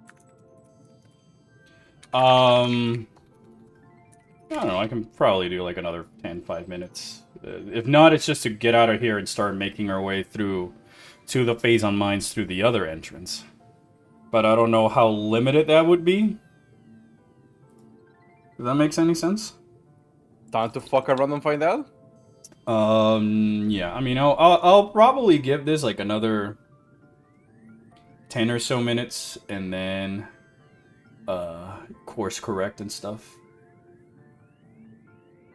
I'm just trying to see if how much I could remember from memory.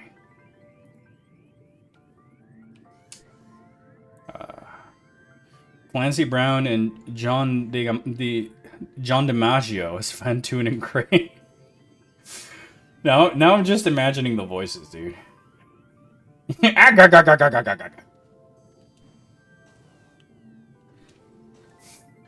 Dude, William Gottfried is Ridley. William Godfrey. So talking to himself. Having Bring me Tara Strong to be Ridley, then there we got Tara Strong to do Ridley. Yep. Wow. Oh. There's another one. Alright, so I'm missing one. I'm missing one. One more. And the problem is that there's another room. There's more rooms after this one. They have this exact same mechanic. Shouldn't we just, like, cut our losses and go the other way? Sure, I just thought it'd be funny if I walked through the entire downed frigate without having to use the item that the developers intend us to use to get to beat it, because it's not necessary. Like, necessary discrepancy.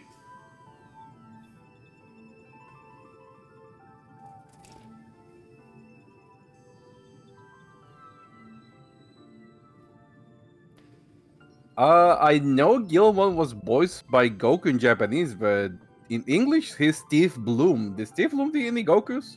No, Steve Blum is Spike Spiegel from Cowboy Bebop and stuff.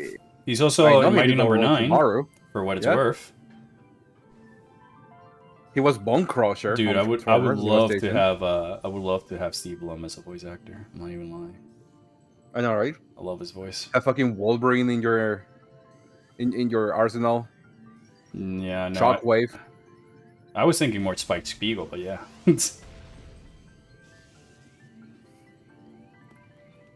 Come on, there's only one left.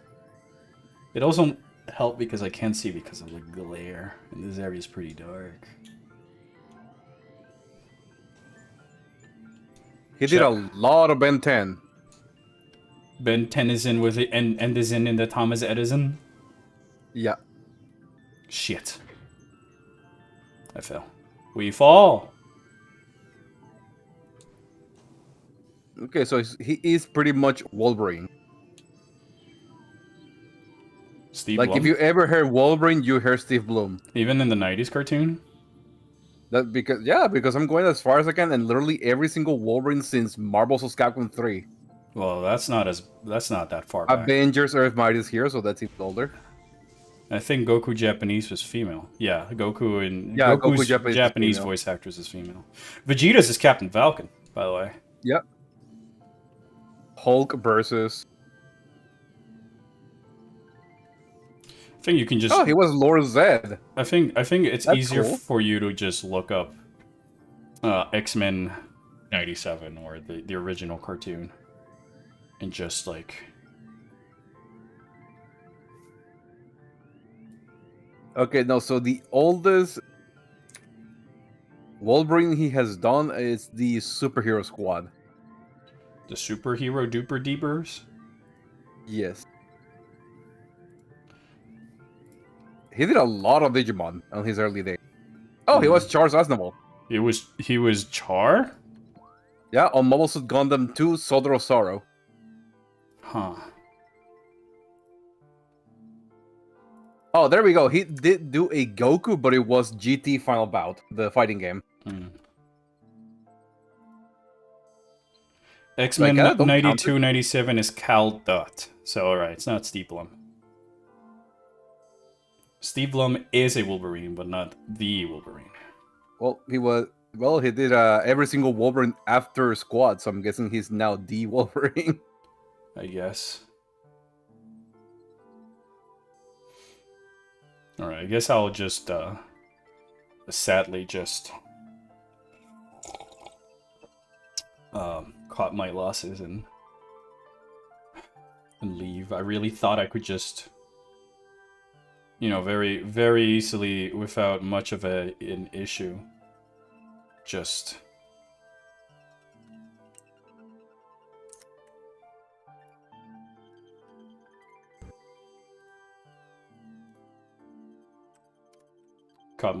get through there, but yeah, I'll just cut my losses at this point.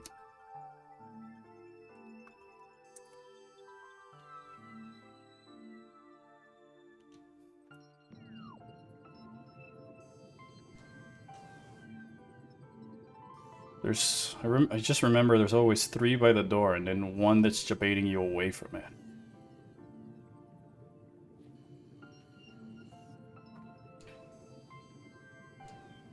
I got 3 of them.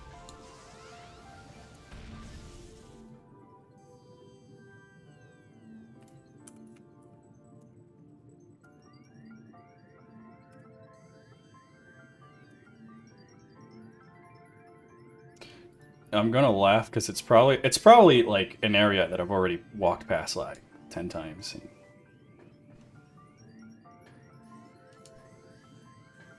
Honestly, we'll just go through the other door.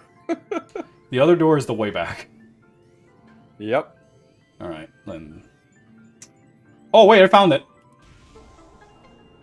Yeah, but what about the next room? I'll give the next room, like... I'll walk in it 3 times. If I don't solve it, then I'm just turning back. Because I think... There is an item I can collect in the room next. In this one, I do know where all of them are.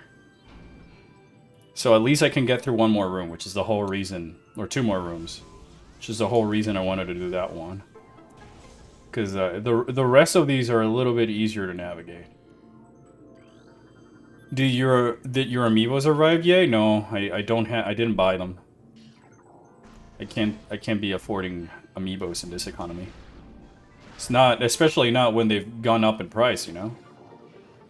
They're no longer as $12 or $15 site little figures I can get. They're now like what, 20, Yeah, 40? no, they're like $30. $30. And there's 3 of them, and then there's the game to buy. So my general rule of thumb is that like Silex takes the priority because he's the new Metroid character with a figure that's not gonna get a figure outside of this amiibo probably. And then I'll get the Viola bike. Depends on how good the game goes. He'll probably get a Figma. What? He'll probably get a Figma depending on how good the... Dude, Dark Samus doesn't have a Figma. But the Emmy does. Yeah, the Emmy does. True, but Ravenbeak doesn't.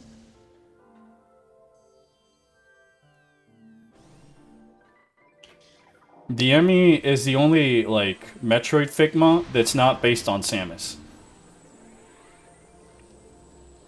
Yeah, I don't intend to get them, I'm just getting the game. I want to get them just because I like collecting figures and stuff. And, like, I mostly buy amiibos is for that. Because, like, where else am I going to find a figure of Captain fucking Falcon? Or Fox McCloud or so many other Nintendo characters, you know? Emmy be friend shaped that way. Yeah, they are very friend shaped. They just want to have a hug and a talk. Tell you a little bit about your gunship's extended warranty and stuff.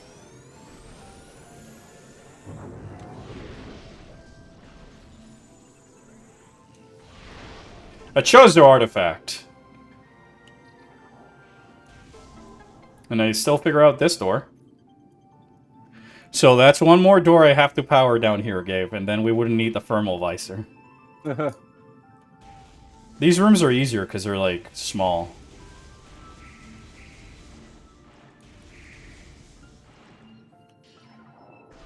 God, a Silex action figure would be so cool. In fact, an action figure of every Hunter Metro would be incredible. Yeah, right? Like, part of the reason I'm also, like, holding off on just buying the amiibos on day one is because of that. Like, you know, if they gave Dread Samus and the Emmy Figmas, what's to stop them from doing the same on for the Viola suit and bike, at least? So, I'd rather just, like, alright, I know that this is a way bigger investment than, like, some amiibos. By far, the Figma costs as much as buying all 3 amiibos separately, but in my eyes, I guess it's a quality versus quantity scenario. I'd rather have, like, the very nice, detailed, pulsable figure that looks closer to the final render of the game than, like, the stationary amiibo statue. But if the event that, like, one thing does not exist or you can't really afford, like, those figures, I like the fact that you can get an amiibo and sort of still have a Ridley figure or a Dark Samus figure on your shelf, you know? Alright, there's only one more in this room. One more panel. This dark-ass room. I bought Metroid Prime 2/3 in preparations for 4. But I don't have a memory card just yet, so I probably need to wait like a week just to start the playthrough for these games. Oh. You don't need a... You can start Corruption, though, because you don't need a memory card for that. The Wii just saves it onto the system. But yeah. I guess that they want to play in order and, you know, do echoes before Corruption. And there is a lot of things you can gain from doing that, but at the same time, you know, the beauty about the Metroid Prime trilogy is that you can really play just out of order. You can play in whatever orders that you want, and you can still get the self-contained story. It's just like the bigger, overarching cosmic horror narrative of the Phazon is enhanced by the context that you gain of the new elements that each one of the games introduces into the world and the story and the adventure. Come on, there's just one more panel. I gotta find one more panel.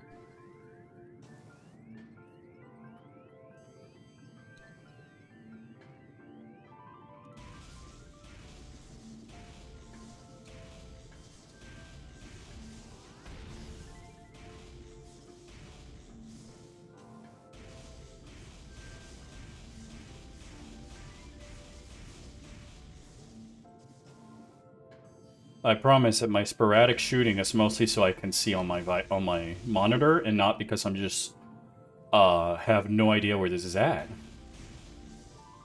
Is that it? No.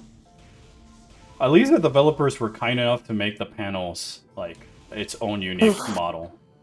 Bless you. Yep. Thank you. Do you guys think in chat that there's still the chance they might remaster Prime 2 and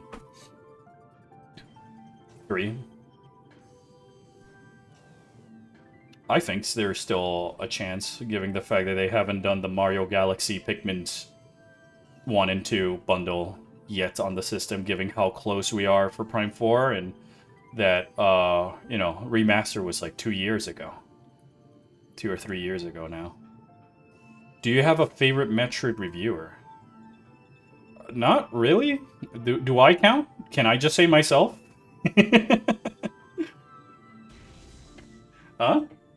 No, I was gonna say, yeah, some call me Johnny. Been watching his content since, like, the good old days of, like, the original. You know, he had the handy cam at the TV monitors and stuff, during those early days of YouTube. Nowadays, I don't think I see much, like, content on YouTube that's, like, a review of a game or a retrospect, much kind of like I used to do back in those days.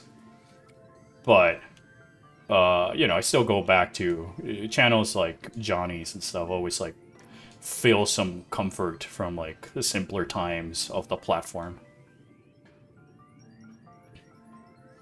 But like, I don't know, but I still have hope. Yeah, I still have hope.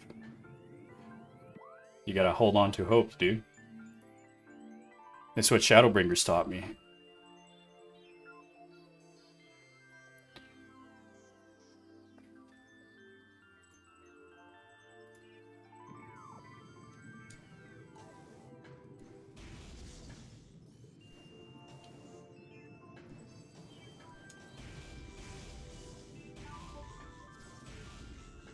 Yeah, but in like 2 to 3 years, because Prime 1 alone took extremely long to make.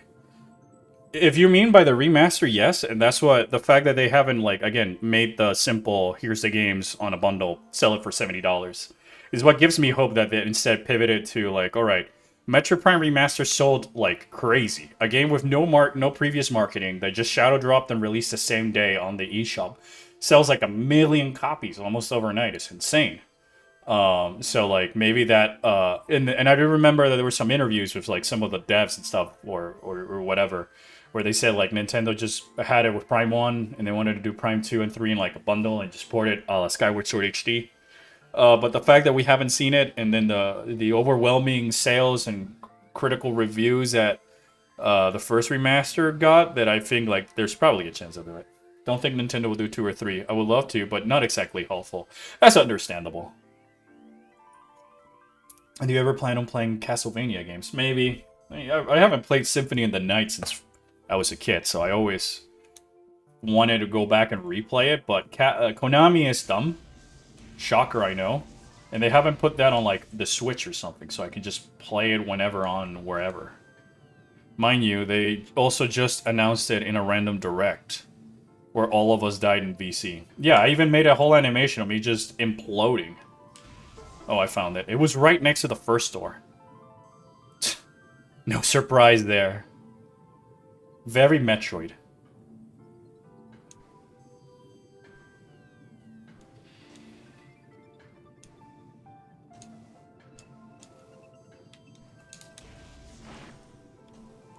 That clip of us dying is still on the YouTube shorts. That is true. My question is, how come the game looks like shit, though? I don't know. Very good question. What does the game look like? Like, you shadow drop the game, shadow announce it, and it sells like hotcakes by Metroid standards. Yeah, it's crazy. So I want to believe that that's that's the main reason why I believe that there is still a potential for 2 and 3 getting remastered. Just use the thermal visor, dude. Dude, I don't know how to tell you this, but if you look down on where my visors are, you'll notice that I have X-ray visor and thermal visor. Yet the place where and scan visor. Yet the place where the thermal visor normally is blank because we haven't found it. So I had to do all of this literally blind, but I did it. I rewatched it before I popped into stream.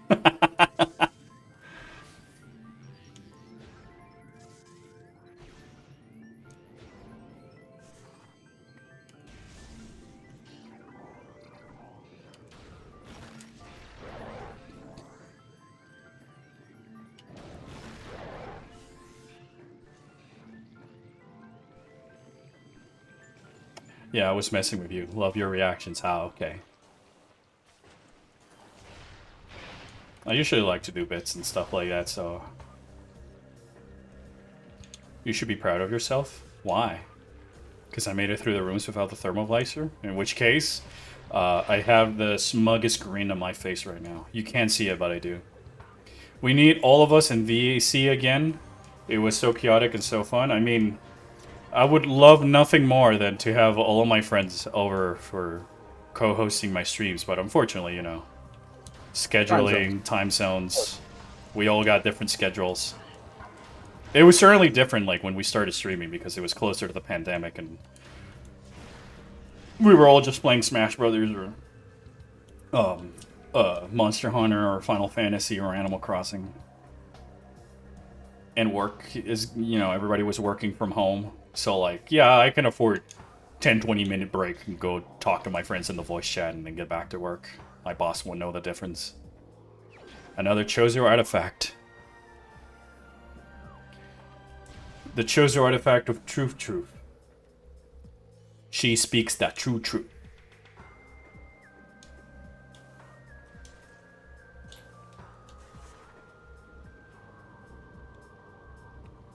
Are you gonna do 100% or are you just gonna do the artifacts? I mean, at this rate, I might as well just do 100%. Given the fact that I only have the Phazon Mines and 1/2 of Magmor Carvens to, like, pick up in terms of items. This area music I adore. Yes. I was gonna make that other question. I know I make it every time I'm playing Metroid Prime and at this current juncture, but do you prefer the first theme of Talon Overworld or the second theme for Talon Overworld? I've always been more of a fan of the second one. Powerbomb expansion, probably one of my favorite tracks. Yes, the Talon Overworld theme and both Phendrana Dreams are amongst my favorite melodies in the Metroid series. Is this hard mode? No, it's sadly only on normal. Not that hard mode would change anything. Substantial, mind you. This one, I don't know which one it is, but this one. This is the second theme. I believe the trigger for it to start playing is after getting, like, the boost ball. Or enough power-ups that you get the boost ball. Caverns?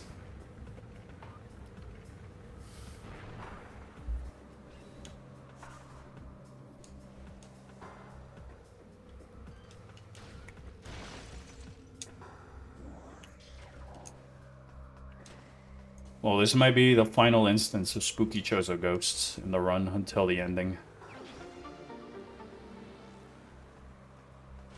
Hype level? I mean, it depends. In Train, not there. Prime 4, through the stratosphere. Right now, solid 4 out of 10. Magmar Carvens also has bangers. Yeah, but that's just like Ridley's Lair theme, so... I don't know. I think 90% of the music in Prime is phenomenal. I think that the Metroid Prime trilogy has the better soundtrack in general. And I'm only considering what is, like, original melody, so I wouldn't count Magmor Carvens because it's a remix of Ridley's Lair, or the Underwater Torvus section because it's a remix of Super Metroid's Red Brinstar, you know? But, you know, Chozo Ghosts, Chozo Ruins, the Metroid Prime theme, the Space Pirate Battle theme, Torvus Bog, Phendrana Drifts 1 and 2, Sanctuary Fortress, the Dark Samus boss fight theme,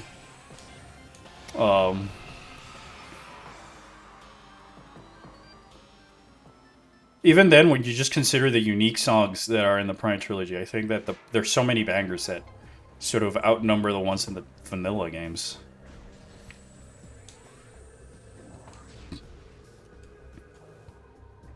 Did you get the screw attack already? I don't know if you're trolling me or not, chat, but you do not get the screw attack in this game.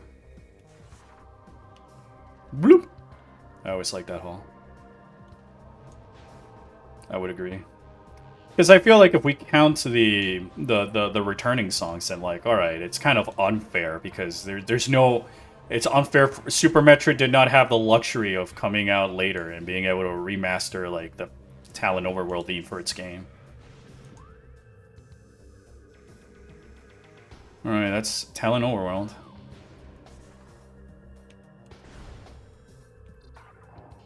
Chat thinks it's Prime 2 low. If you can choose one thing from each game trilogy to come back, what those could be. In what regard? What am I allowed to bring back? Is it like anything from any game? Or like are we talking about like bosses or power-ups or is it just like whatever? The one thing you want on the new Metroid Prime that it's on another Metroid. Okay, so I won the... If I were to, like, grab one thing from each Metroid game and sort of, like, make them a hodgepodge... Here's Metroid Prime 4 has one element from all of these, I guess. I would love to have the... MacGuffin hunting of Metroid Prime 1. So that if there's a scavenger hunt at the end of the game... and this is coming from the perspective of someone who loves the scavenger hunt at the end of the Metroid Prime games, and it's my favorite part of those. I would like something closer to what Prime did, because I can collect a lot of them, more than half of them, on subsequent playthroughs and stuff like that. So that way it just speeds it up a little bit, and whatever. From Echoes, I would like them to bring the atmosphere and the lore and the carefully detailed maps and interconnecting sprawling networks that make Aether feel more alive than the other planets, in my opinion. But at the same time, from Prime 1, I would also like them to bring back some of the narrative, the ways that the games tell the story. And then from Prime 3, I guess it's just like a fun gimmick that breaks the normal conventions from the game, which I think they're already doing. I see the psychic powers as sort of like the new version of the hyper mode. But like, for Corruption, it's hard for me to think. Because I think that the strong suits that Corruption has, the other Prime games do better. So even if it sounds cheesy, I hope they bring the presentation and like animation and storytelling from Corruption. Because I feel like the way Samus's body language and environmental storytelling was probably at its strongest, but the main issue why I prefer Echoes is that Corruption's rooms are very like narrow hallways and like they're very copy paste in some aspects, or they don't have like these very big or landmarks or stuff that you can use them as a way to get a direction. It does makes the map feel a little bit more linear.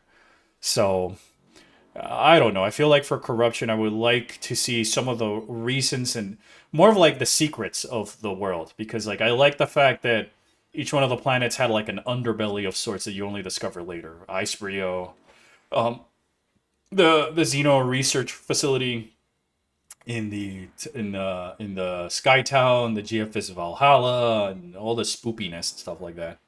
The voice acting in Prime 3 was peak. Well, that's just because they hired peak voice actors, including but not limited to Vegeta himself, the Prince of All Saiyans.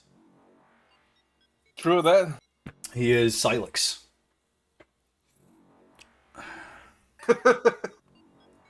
I hope they bring back ship stuff, like carrying stuff and flying around. They might do that but you already have the bike, so just carry it on Samus, you know? I like the idea of the ship having this grapple beam function, but the more I play Corruption later on, I realize that it doesn't really do much because it's the gunship carrying the thing off screen and then placing it somewhere else. That, like, you know, it's not like I grab this energy cell and then I'm going and putting it in the other place. I don't know. I guess I like it because of the scale of the thing. The gunship is carrying something giant and heavy, but you know, I think I would have been more interested if like you call in the gunship and it uses the gotta use the grab ship's grapple feature to like latch onto a boss. So you swap into the command visor to call over the gunship, and it sort of tethers the boss in place after you weaken it, and you can use the gunship and stuff to like make it distracted. I feel like the thing is, I feel like the bike is perfectly addressing all the things I wish I could do with a gunship, but in a way that it's way more practical than Samus flies a giant ship and then the game turns into Star Fox. 10 ship missiles that refill when you use the ship for some reason. Lamau. Thanks, I love to bring back the heavy lore of Prime 3. Yeah, all of the 3 games have a lot of lore. That I just didn't want to say just the lore, but I would rather be more the approach at revealing the lore because of the main game's story progression. I like Prime 1 and 2 more than the others because I think in Prime 3 it's just way more like it's a war. The war on the pirates and stuff like that, so we gotta go and Samus feels the closest. It feels the closest to like a Halo adventure. And I don't mean that in a bad way. I mean that in the best way I can. It feels more like Halo missions back to back with the different objectives and how the Aurora unit and the others just give you background lore. Versus Metroid Prime that just starts with like this very cinematic, no dialogue needed, sells you the vast emptiness of outer space and the small likely possibilities that Samus just happened to be in the wrong place at the right time type of scenario, and how she slowly starts to uncover the space pirates are still alive, that they have Metroids, and that they discover this other Phazon thing, and how because of the general adventure it's leading always to the belly of the beast and that foreshadowing aspects that I think that Prime 1 and 2 do better, because in Prime 3 it's like already the pirates are corrupted, everything's already corrupted, so like the mystery of what might be happening is just like, oh, lore is the mystery is Phase, but they even just reveal Phase as like what as a whatever dialogue in like the early midway of the game and stuff, so it's not doesn't have quite the same impact as like when you reach Sanctuary Fortress or the Valhalla or the Impact Crater and stuff like that. It does for Metroid players who've been sitting through the game since the original Metroid Prime, and that's the payoff for them. But like, talking about like in a vacuum as a self-contained story, I just think that the overall ebb and flow of how the story works and how it builds up to the legacy of Samus works better in Prime 1 and 2, in my opinion. I feel like at the ending of Prime 3, you could have Samus. You could have the ending of Star Wars like A New Hope, and it's Samus getting the medal after blowing up Phase, and it would be the same thing. You know?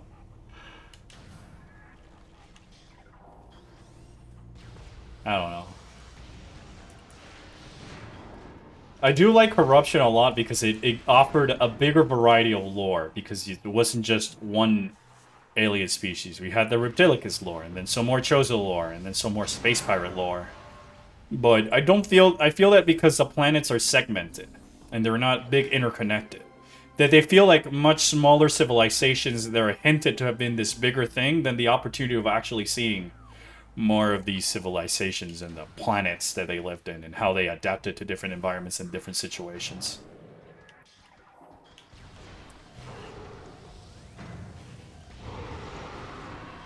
Bring Crocomire and Phantoon back, even if they're not voiced by the Orpheon brothers. I mean, we'd be happy enough to do it for free. I feel like if Nintendo approached me to voice something and they say that there was no money behind it, I'd still take it.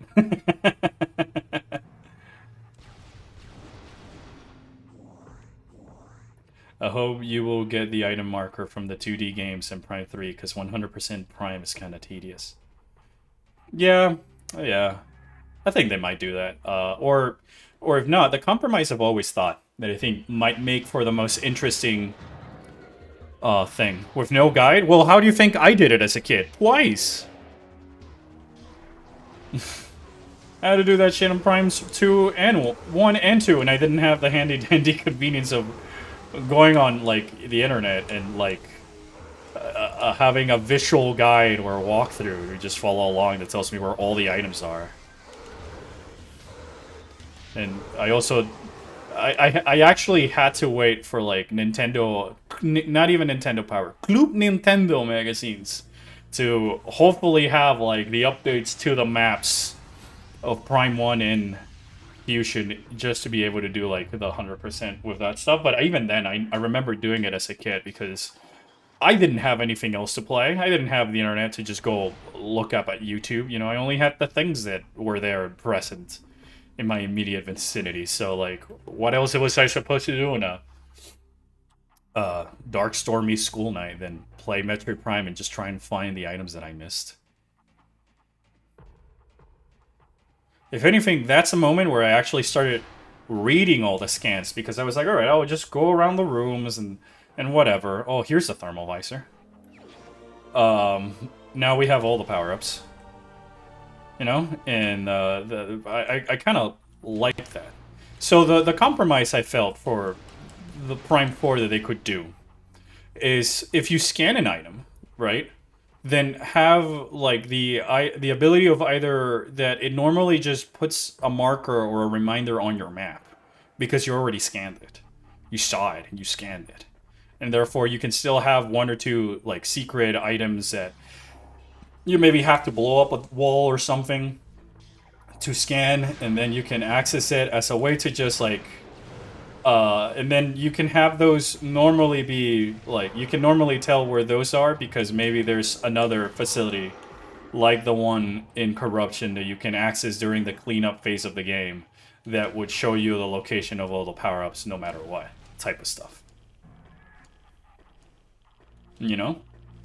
So like because there's a part of, like, I don't want to, I want to be lost and just like find all the power-ups until like there's one back and then I'm like annoyed or whatever and I decide to call it quits. But my main goal is to at least try and get as much of the things with as little neat use of the hint system or guides as I can.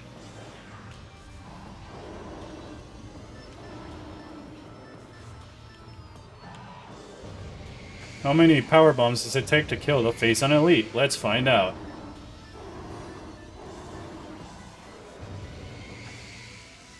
What item did we get from Thardis? I don't remember. I think it was just a missile, to be honest. We also did collect 2 other nothings along our way. Nothing. That means you have one more nothing left. I guess. We collected 3.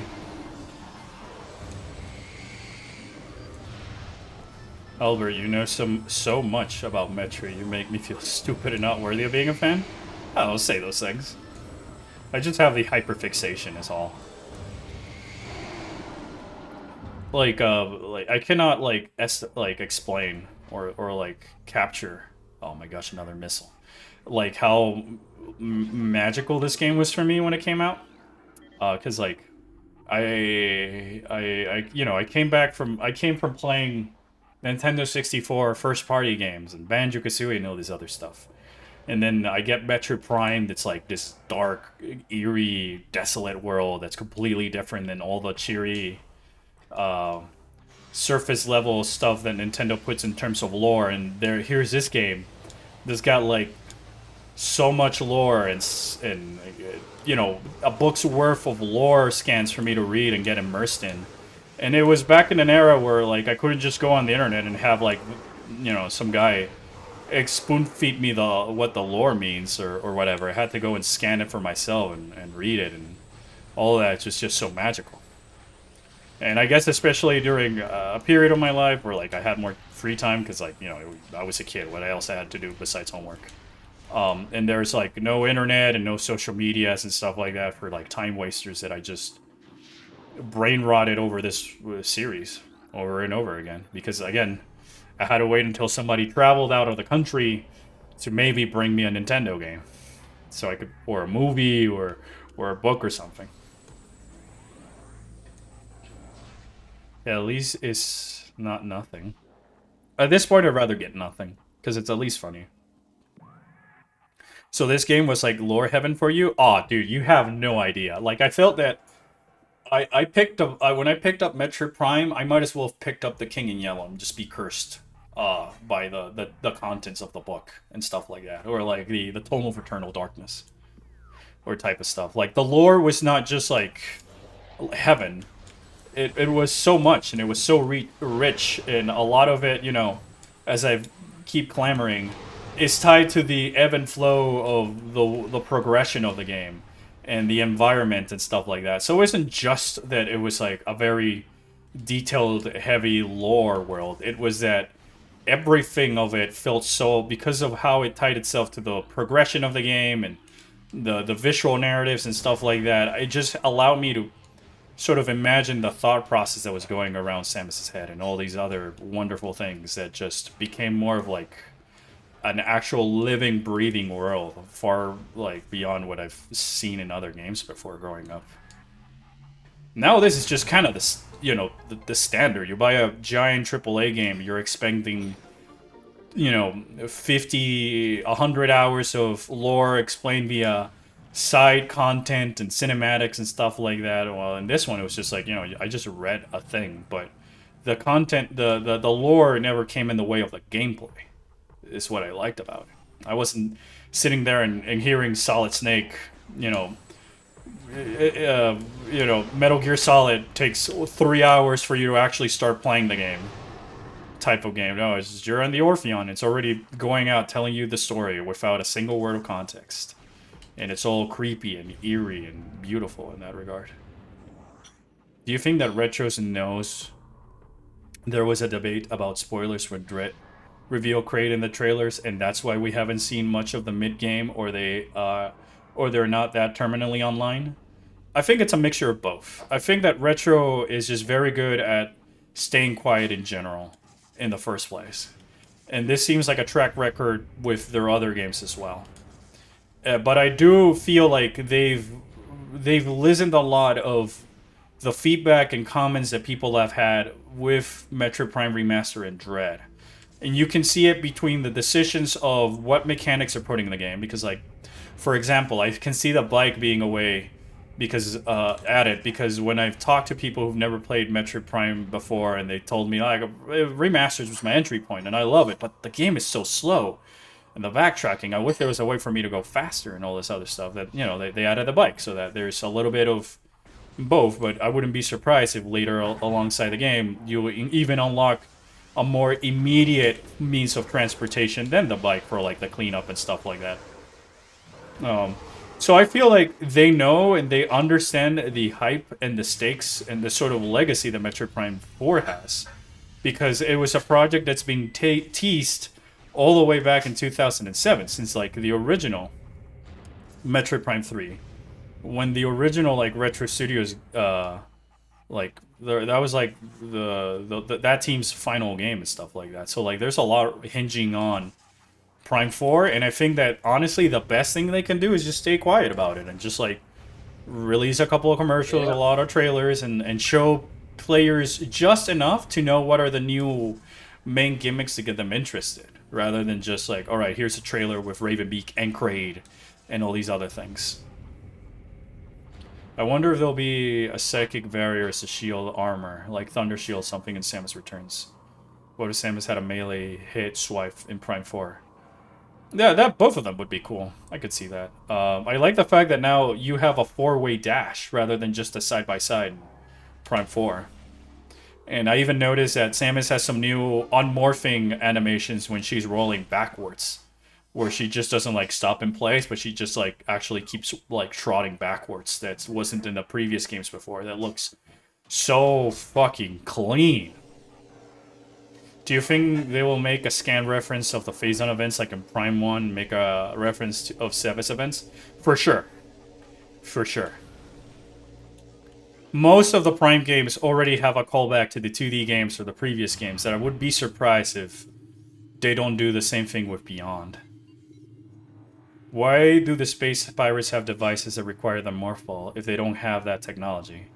My eyes is that just they have their own version of the technology, or something that can fill the same purpose and functions. It's more so that Samus has a way to just conveniently use them, but like, you know, the video game logic, you know. Developers made this thing that you can interact with, and there's a Chozo artifact flipping through the wall, and that's how Samus can go in. You know?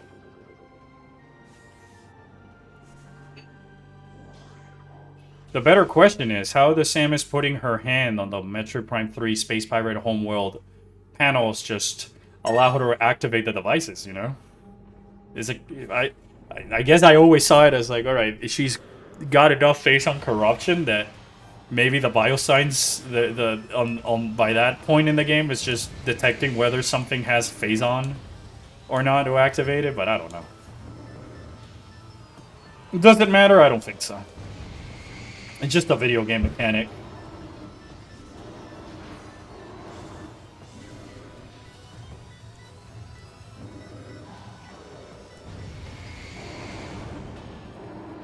Die.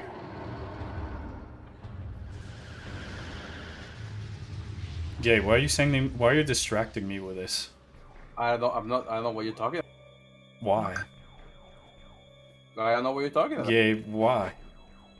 I'm not sure what you're talking about. What are you referring to? No, the thing that you sent me on DMs.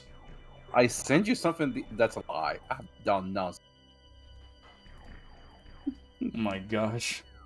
She maybe has a hacking tool? Yeah, I can believe that. It's bird magic, because Samus is bird blood. No, it's just bird magic. Just period, bird magic. Watching the Fusion Suit, remember how they not included Metroid Prime 1 Remaster? I hope they include it in Switch 2 version. I still don't know why they didn't add it on the remaster, to be honest. I was saying yesterday that maybe it's because of like the animations looking wonkier, and I know that for the remaster they actually went back and like tweaked and changed the animations. You can really tell them if you're either me and you played this game for more than 20 years now. Holy shit. It sort of like lives rent-free in your head and you notice all these changes, or you just put them side by side. But they did update like every single one of Samus's animations and cutscenes that I feel like, giving how the proportions that we were saying were catered for the Varia suit and not so much the Fusion suit, that maybe the new animations looked weird and they just like cut it out. So like, I don't know. I'm just speculating at this point.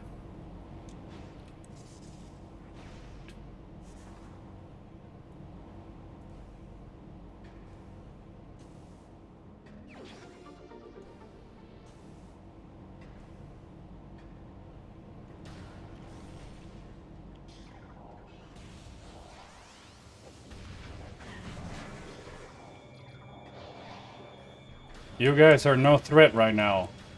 I'm fully powered. You cannot stop me.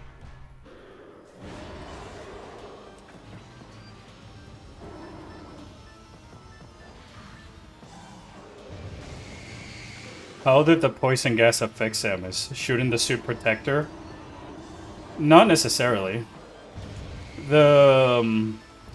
There's never an indication that the suit really protects the user from every single toxin. The lore says that the power suit is just like a second skin. You still take damage if you go on a hazardous material, and it never really states that the suit itself has some like air cleaning, gas filtering thing. It's mostly temperatures and like physical defenses. On the second hand, it could be just phazon gas, or gas particles produced by phazon that just went breathing or just being in contact to it deal damage. Like again, we're talking about the substance that Samus just touches it and she dies, you know?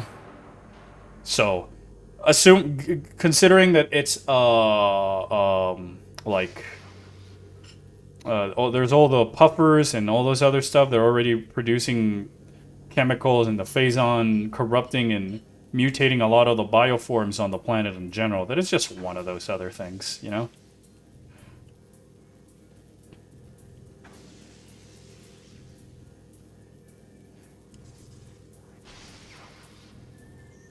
Plus, it's not the air that's ending you, it's the gas. Check out my missile power bomb. That thing just spin! I like to imagine that Samus' Rainbow Hyper Beam makes her arm cannon into the combo of all of its configuration forms. Isn't that the phazon beam? Wait, that visor can lock. That visor can lock the defense drone. I think it's just because of the version of the ROM used for the randomizer, or it might be a randomizer thing. So you're telling me that all the pirates have to get rid of Samus was to trap her in a room filled with poison and gas?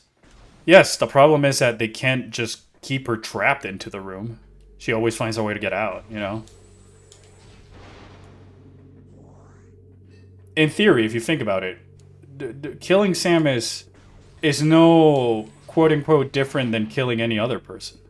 It's just the fact that, like, you know, they never capitalize on any of the opportunities because somehow Samus just, you know, she didn't hear no bell. She just keeps going. So.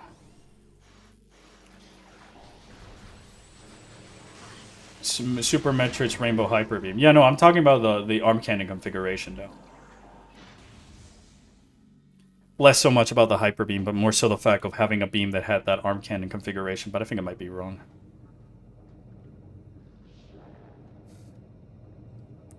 Alright, I'll be right back. I'll leave you guys with Gabe for 2 seconds. You wanna leave me alone with your chat for 2 Yes. seconds? Chat. Well, chat, let's take over the orphan channel now. He's gone. It's all Jobert now, chat. It's time to take over.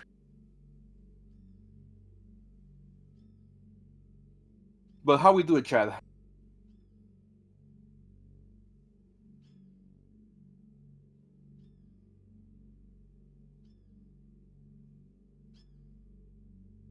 How do we take over? Quick start dancing, start yelling. Midnight? That's not how we take over the channel.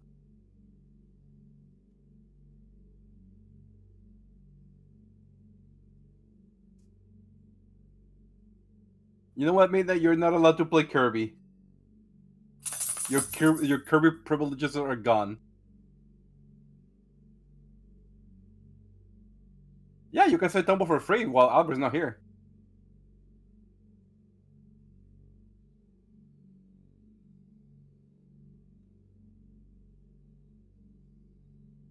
Yeah, you like them apples. You can put you accurately. True. That still doesn't mean that you have your privileges back. Those are gone. No more Kirby. No more Kirby.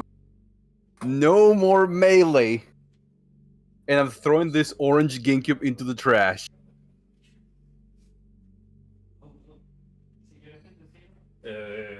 That might be wise. Yeah. Sweet. Nah, they're gone. Midnight. I'm taking them back. Oh boy. All right, hold on. I'm back. I just gotta put on my headphones. I mean, Brian, you can say the word for free. You just have to pay bits for it to be for the lizard. Acknowledge it. For the lizard.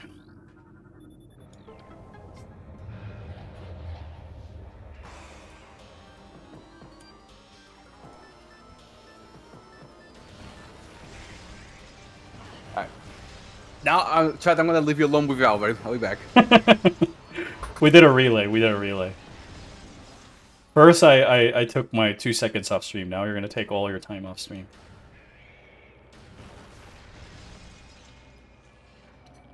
Wow, Brain is having fun with the word today.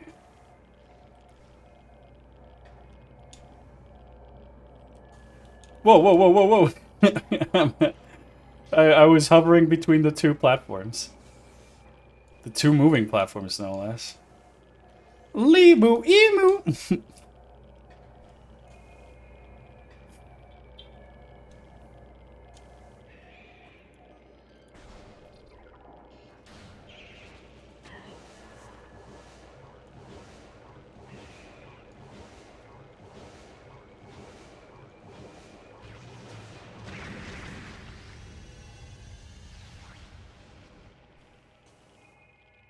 What Metroid?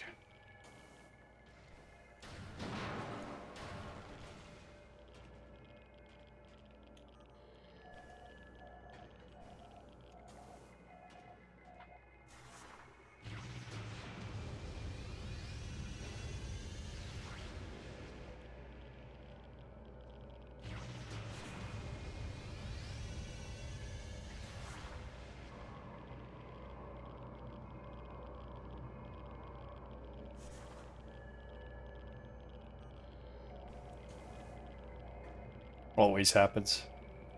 Every time I get here, the platform is on its way up. Oh! Nothing acquired! Again! I guess according to Gabe, I guess that's the last one.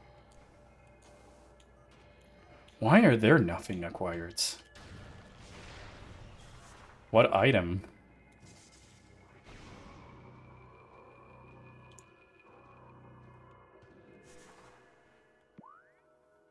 So, Albert, from a scale 1 to 10, how does the following information feel? Magic the Gathering Avatar set is coming out in 2 weeks.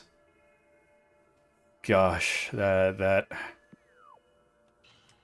it feels? A 2?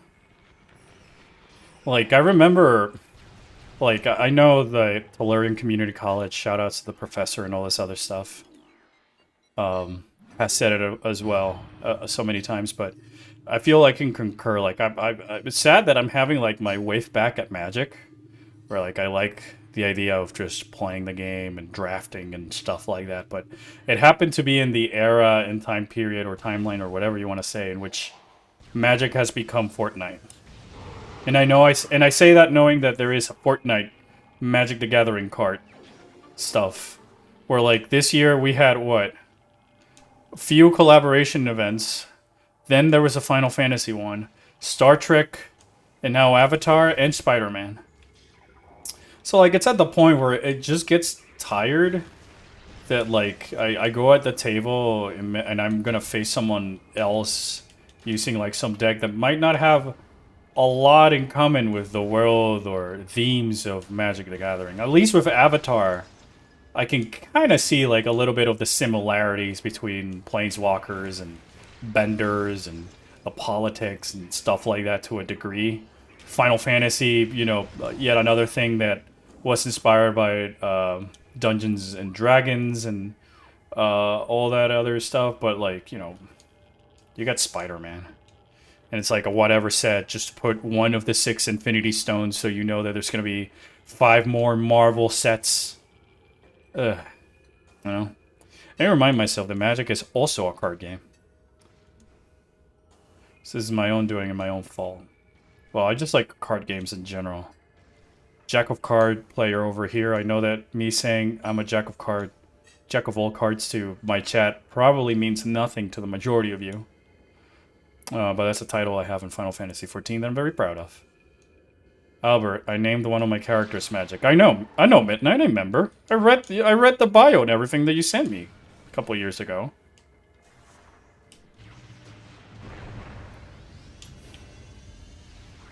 I remember.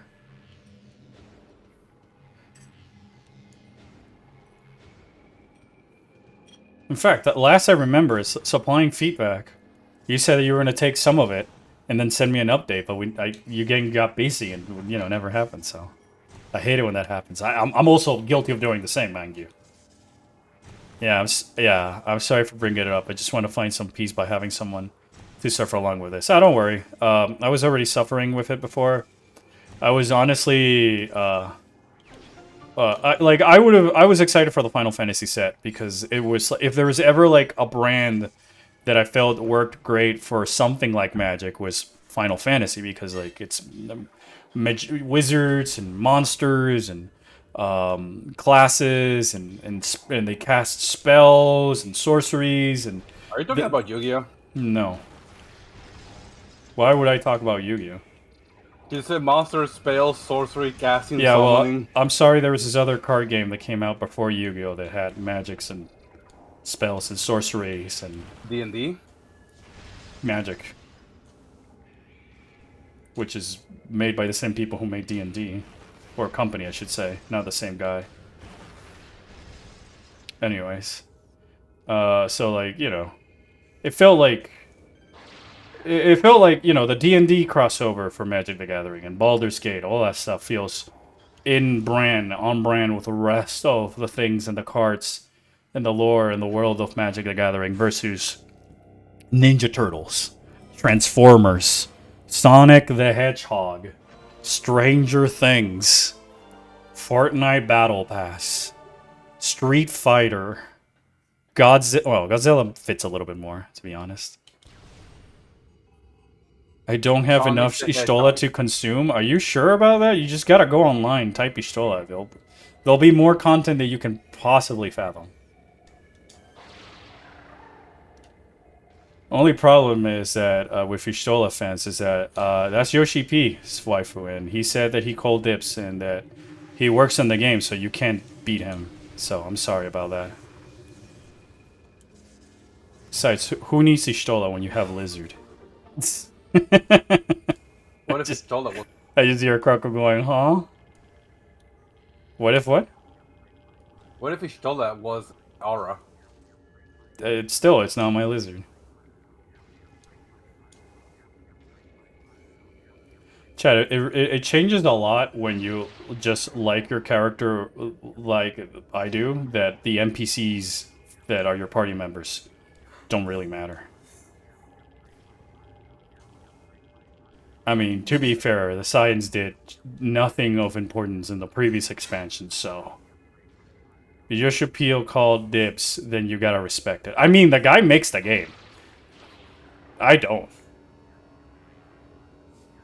Just curious, but have you watched any Star Trek shows? The house has been obliterated.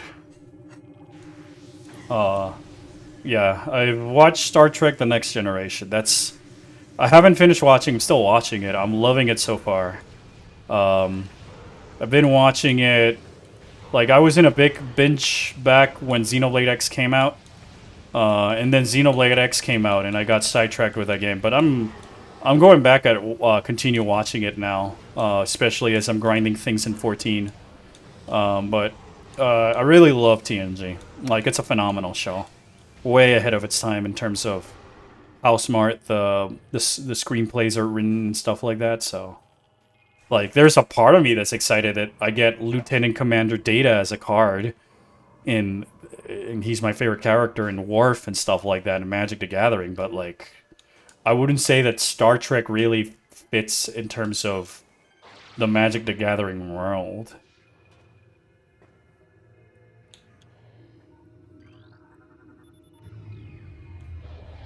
Like when they put Ganondorf in Diablo. No, that's different. Because it's just Ganondorf in Diablo. That's like... It's closer to what's happening with Overwatch, where it just went from like one thing that was like a cute crossover because the devs were fans of it, or in the case of Ganondorf, you're giving a reason to buy the game on the Switch edition, or Wii U edition, or whatever. Versus like Overwatch, that now there's Optimus Prime and Persona and Cowboy Bebop and all these other IPs that have not much to do aside from just like a recognizable IP. I kind of like there are cards. There's a Star Trek card game. Magic the Gathering has a Magic the Gathering, the famous card game Magic the Gathering that we've been talking about the past 20 minutes or so, has a set of a booster set, an entire set dedicated to all Star Trek. So, Yep. you don't need to go find a dedicated Star Trek the trading card game. Here's Magic the Gathering with official Star Trek cards. And Doctor Who. And Doctor Who, Ninja Turtles, Transformers, Warhammer 40k, Avatar. Transformer, Final Dude, Fantasy, The Warhammer cards are fantastic. Warhammer, Fallout, what else is in there now? Spider-Man with other 5 Marvel sets in the works. Sonic the Hedgehog. Sonic the Hedgehog, SpongeBob. Hatsune Miku, SpongeBob SquarePants. Final Fantasy. Yeah, I already said Final Fantasy. Assassin's Creed, thank you, Croco. True. God of War, Ghost of Tsushima, Horizon Zero Dawn, Last of Us, Stranger Things. These are all from the top of my head, so like, gosh, it's no longer Magic the Gathering. I kind of like it or find it funny when devs or artists like Yoshi P or Akiman call dibs on their OC waifus. Well, the thing is that Yoshi P plays the game religiously. Yeah. You can be playing Final Fantasy XIV and suddenly stumble on Yoshi P as you're in your party in the raid. He's not just developing the game. He religiously plays it.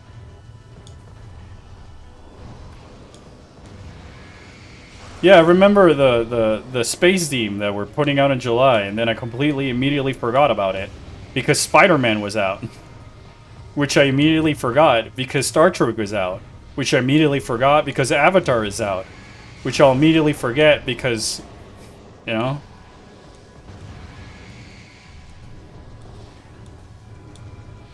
How long until John Constance is a Magic the Gathering card?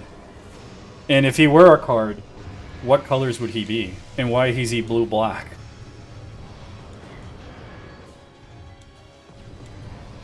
Because he's insane, the main brain. Shit. Omega Pirate, please.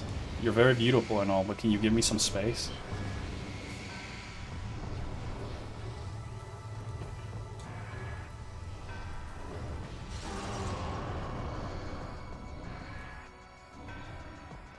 Like, the thing I have with corruption, going back to what we were saying earlier about the things I want. Thanks. In the other games, is that corruption doesn't have quite like the cool reveal moment with the Phazon pirate, with the Omega pirate, or the Emperor Ing, or the Quadraxis and stuff like that. You know. I guess the closest I can think of is like Morganar, because like you see the other Morganar statues are alongside Brio and stuff like that, but it's not like the mystery that a mystery the game has been building up towards.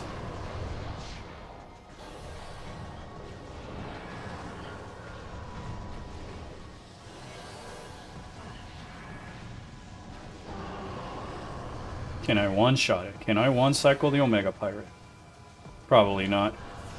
It all depends on if it spawns in front of me. Ooh, blessed. Ah, so close. I wonder what the Omega Pirate will give us. Well, hopefully the final Chozo artifact. Now I'm just waiting for it to kill the other elite troopers.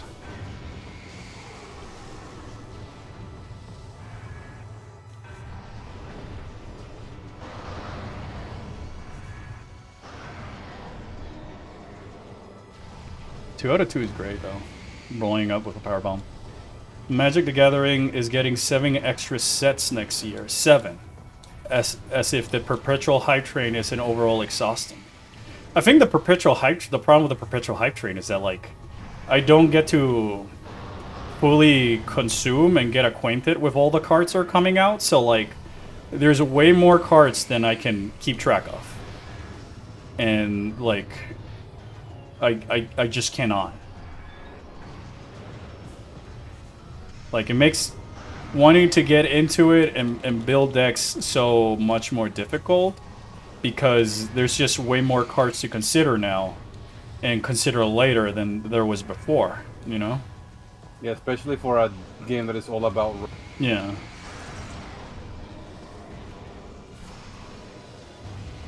And it's also the fact that like the Universes Beyond sets aren't just side content between sets or whatever. It's now they're taking the spot of what would normally be just a traditional Magic the Gathering set with its own original cards and characters.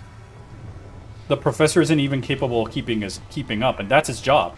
Not only is his job, but he's got like so much funding and resources to be able to afford that being his job, that the fact that he can't keep it up while having a dedicated team of professional editors and studio and lighting equipment and everything for the production is just scary, you know?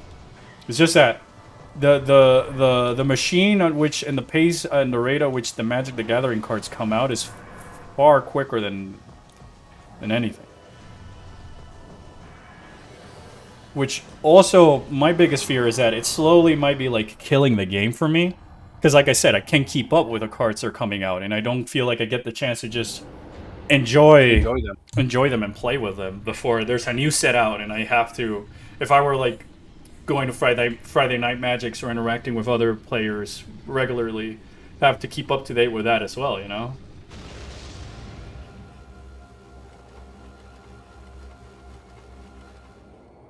Thank Rundus for this blessed run. Missile expansion? No, I'll thank Gabe, because Gabe gave me the seed and he randomized it for me. Why would I thank a fictional video game character when I can thank my good old friend who's right now here with me in voice chat? Well, because I was trying to screw you over. But it didn't. But it didn't work. It didn't work.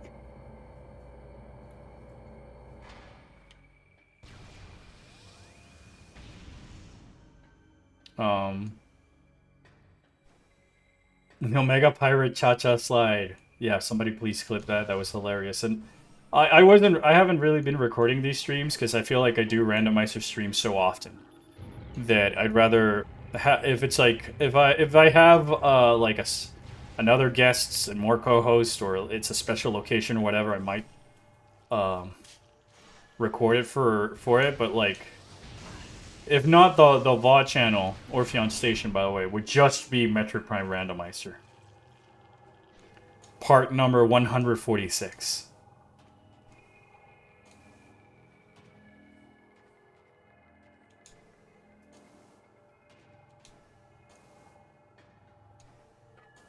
I don't know what you mean, Shadley, but I don't like that phrase.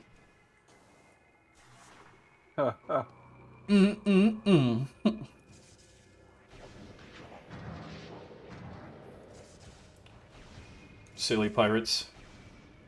You may try, but you'll never succeed.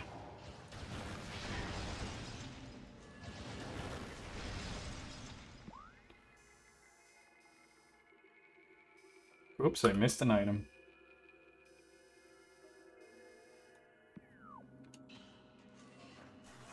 Well, fortunately, I realized now before I made the ascent.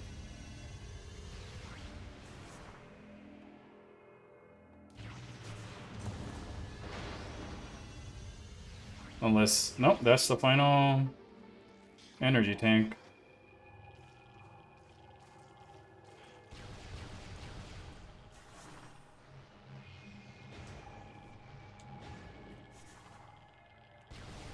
I should have left you in the street corner where I find you.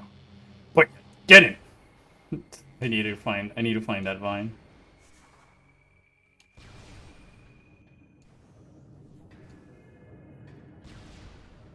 Justice will prevail and all that stuff. I guess, but I don't know. Rundus is my third favorite of the Hunters in Corruption. I don't want to use the word least because I really like them all a lot. It's just that Gendrada is my favorite because I like the fact that she's more of like a chaotic, evil type of person. She's got the sass and all this other stuff. She's not like some generic I am evil or generic I fight for justice code of honor hunter. Huh? Yeah, justice will prevail and all that stuff. Because, like, you know, Rundus is just Noxus at home. It's another ice bounty hunter with a code of honor and justice and all this other stuff. Gore, I always like because of the lore behind him. And the things he do in the side, and I guess the memes that started on the channel. But Gendrada's always been my favorite because I think with how little they showed way more layers to like the character. And her boss fight actually has like a sense of a story going on throughout the boss that with the music. Not to imply that the other two don't, but I just feel like Gendrada's story is a little bit more fleshed out in terms of the mechanics and stuff in her boss.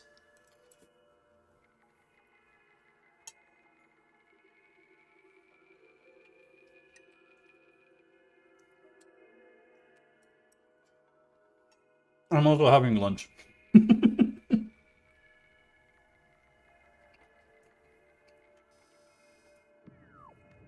If you see me stop, just taking bites of my lunch, which is still warm. Warm? Yeah.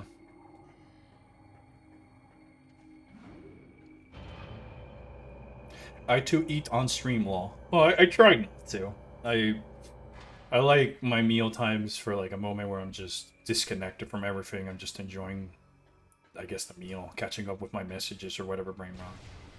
But I've neglected my streams for a few days since the move that I'd rather, given the fact that we're so close at ending this randomizer run 100%, that I might as well just commit 20 more minutes and see it to the end, and like, all right, we gotta wait until the next stream and then do awkward 30 minutes of this seed and then figure out what to do next.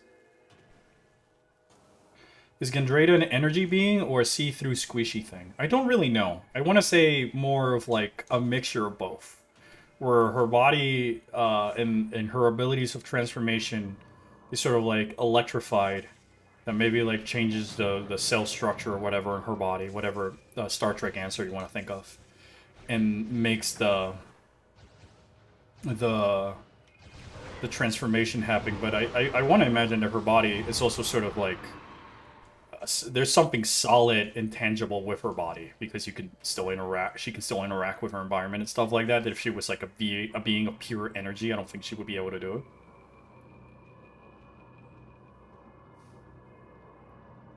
Days or weeks, both.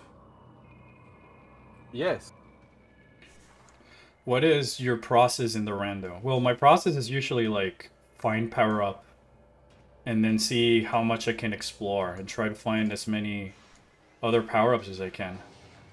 The main reason I like the randomizer run is because it really challenges your knowledge of the game with like being able to adapt on the fly on where you are supposed to go and what can you do in the environment based around the items being out of the intended order.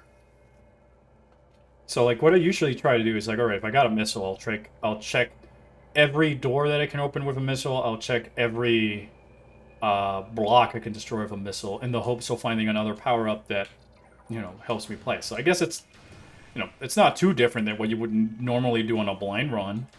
So when Gandrada transforms, is she 100% anatomically correct? Yes, I think so. If I'm not mistaken by the log, Gandrada is able to shapeshift into anything that she just like sees. And it's not really explained how is she able to assimilate. But the thing that's crazy is not only she assimilate like transforms into the other person, but she can also adopt the technology and tools and attacks and stuff from other people just by looking at them. So I guess it's like Mystique meets Taskmaster. Yeah, actually. You know?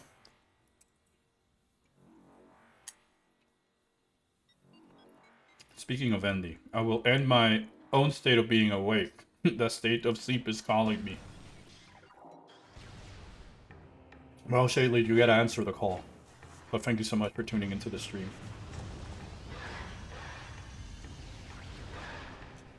Also, thanks again for the deck lists you built for Kroko and I.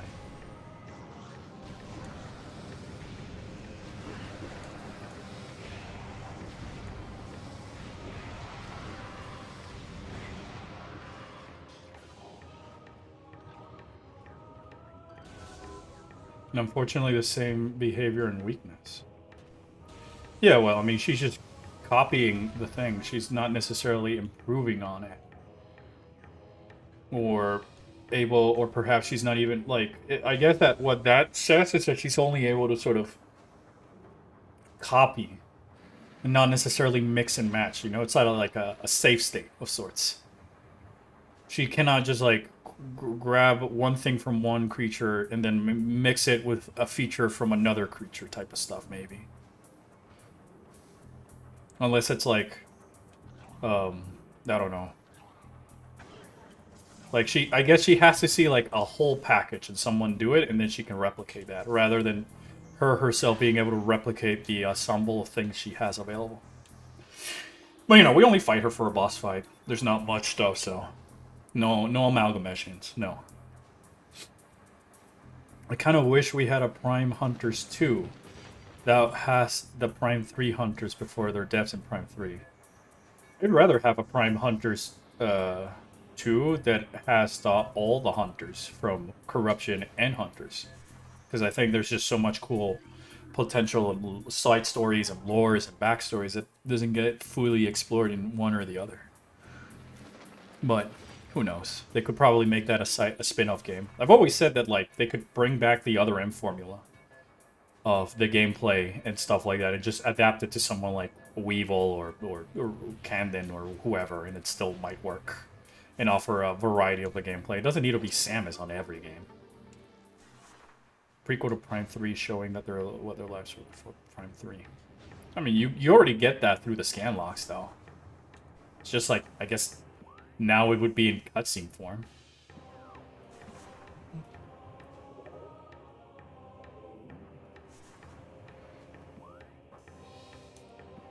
Well, I guess that we know where the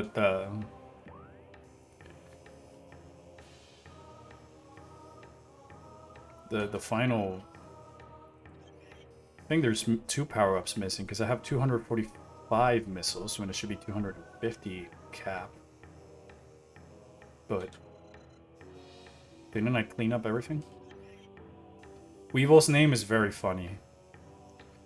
Yeah, I guess, because there's like a, you know, in our world, a Weevil is an actual thing.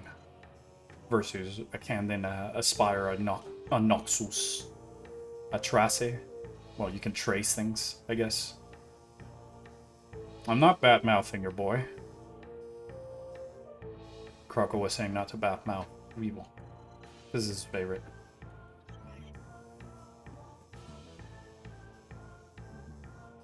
Alright, I mean, I guess it's 245 missiles. There's one last power-up.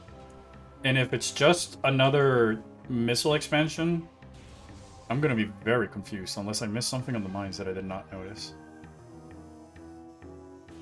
Nope. So glad that the Randomizer does bring, like, the weapon tracker. Lore! Do you think that Samus plays video games? Why would not? Why wouldn't she, though? Gotta keep yourself busy as you're traveling in space, right? I'm pretty sure she plays that zero. It's a shame that, like, it might be towards the tail end of the stream, but I'll try and be on 14. I'm doing my PvP for online roulettes and stuff like that. I'm still in the, like, first tier. It's what it is, what it is. I've noticed that, sadly, I think I'm becoming a little slowly more detached from 14 as the content keeps sort of being the same old grinds from the other expansions, and it's all like heart and content or stuff. But yeah, we've had this conversation before. It's just that I felt it more recently. I didn't do my roulettes at all, Keck. Yeah, me neither. Most of the time, because I'm playing other stuff, I feel like I joined 14 because Croco is making MSQ progression and I want to help him out. I saw something in Glam and I want it for myself. Yeah, I haven't even grinded like the Arc Bell PvP or any of that stuff either, Amric. Not even like the only thing I've been doing, because I like the fun, silly, chill, is a cosmic exploration. Because I can do that while I'm just vibing with friends and stuff that doesn't require me to press a lot of buttons and just hours of trial and error just to get one thing, you know? But, like, I just want variety in the next expansion or in the content, because, hooray, like, I don't see, aside from the Arcadian raids, which I like the story, the characters, and the gear, I don't see much else that compels me to maybe do more runs. Maybe the first Alliance raid, I do like the sort of black gear that we get from the other guys in the ads. I haven't even done the new Alliance raid. Need to attack the EX missions someday for the exclusive rewards. What EX missions? For what? There's also new jobs for Occult to farm. Yeah, I probably would do the Occult, but I don't like doing that stuff solo. I don't know. Maybe it's the going and killing and stuff like that. I don't know. Maybe I just already did it a lot with some of the other Bossia and whatever, that I was expecting for it to be visually different, like Cosmic Exploration, for me to be excited.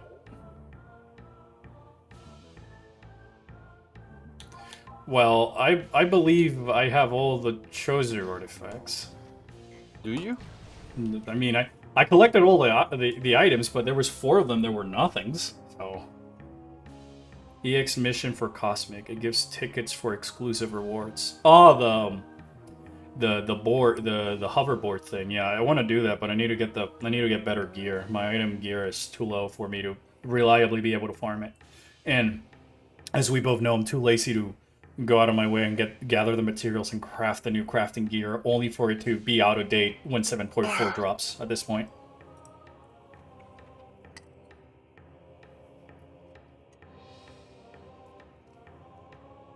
Fate farming, but with special moves.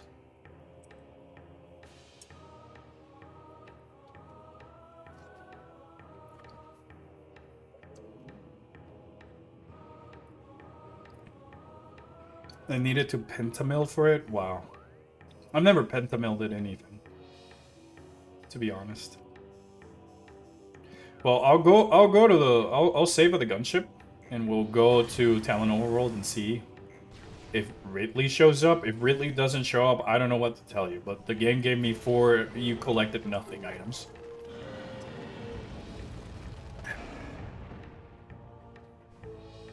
Plus tools. I hate crafting all these tools. Yeah. At the moment, I'm just happy. I'm just playing 14 more for the social aspect and doing silly stuff with lasered and one or few items here and there, but I was here for the triple triad. And without a new reward for the triple triad stuff, I'm running out of things to do. I would have probably gone fishing. I'm not even gonna lie. I think I'd be more incentivized that if I have to RNG and fight my thing against something, I might as well do fishing, because in that way, I'm just sort of AFK with the remote while I'm doing something else. I just finished my premiere, both the Future Set and TCG. Got any full arts, and I'm gonna do it again tomorrow. Ooh, send me the cards. I would like to see the full arts. From Pokemon.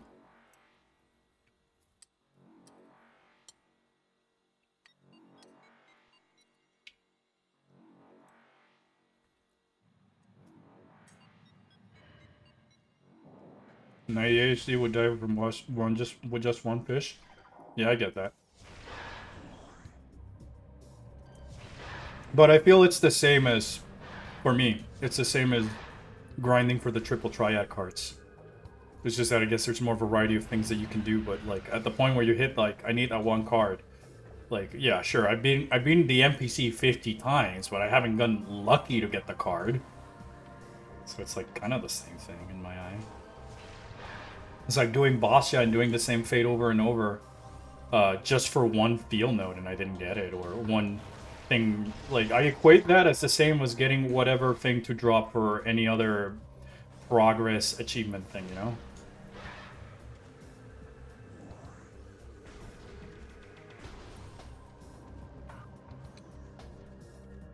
It ain't the same to me. Yeah, I know, I'm saying to me. It's the same.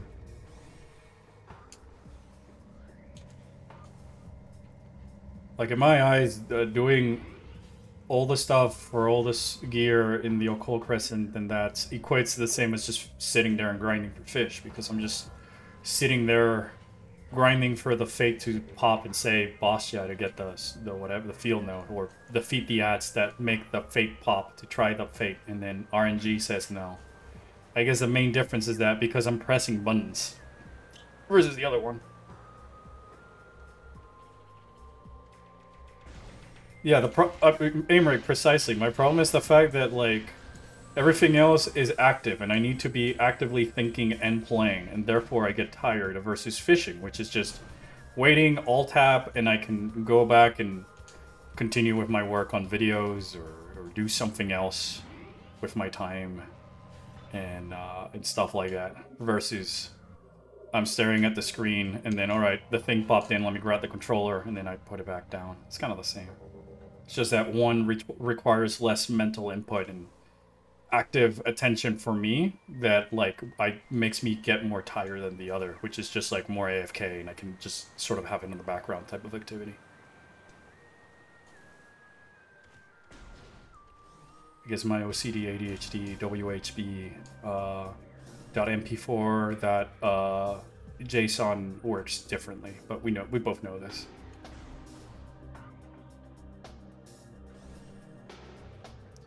It's a literal dexterity skill check for alt-tabbing plus kicking at the right time. Well, I mean, I found ways around it. But I'm not saying that I'm alt-tabbing in the computer, it's just that, like, I play on controllers, so, like, I have it in a way where I can have it alt-tab and still control the game by pressing the inputs on my control stick, which my left hand is normally doing, because when I'm editing or browsing anything else in the computer, I'm just usually using my right hand to move the mouse around.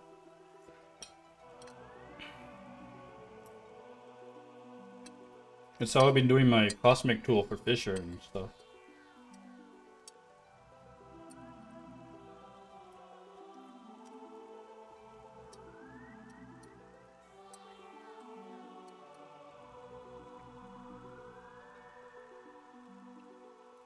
And now we're here.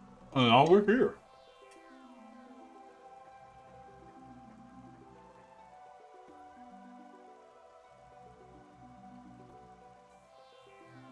That's it, chat. No more Metroid. Metroid's over.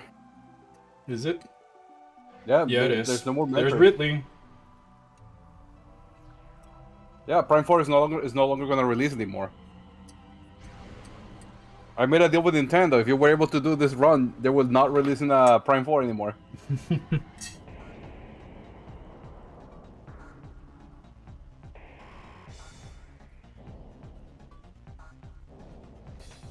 Maybe if there was like another mount, if there was more things tied to fishing, aside from titles, I'd be more inclined to do it. It's the main thing that's like keeping me from doing it. What if they put Ridley? Whoa! I just saw the sun-tailed hawk fly through my window. By my window, that's crazy. Alright, so... What if they put Ridley on Final? What if this was what? What if they put Ridley on Final Fantasy? That'd be fun. I mean, I think if they were going to add a boss from Metroid into as a raid of Final Fantasy, Ridley and Kraid seem like the easy no-brainer picks, given that one of them works well for a wall boss and the other one works well for like a regular raid boss with mechanics and and phases and stuff. Is your body ready for this month? Yeah, it is. Why wouldn't it be ready?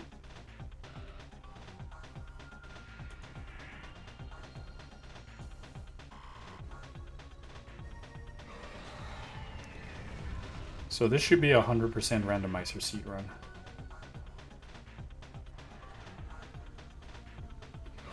And now we just walk in circles, because that's what you do in this phase of the Ridley fight.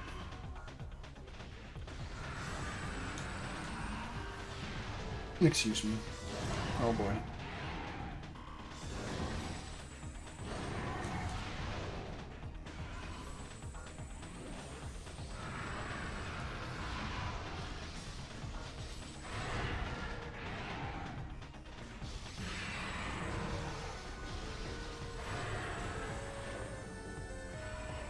Why would my body be ready this month?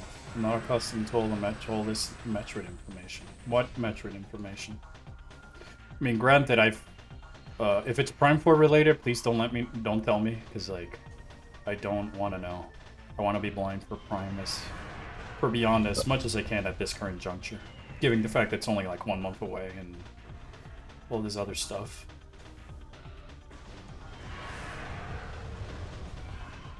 Well, all I know is that before Prime, it was Orion.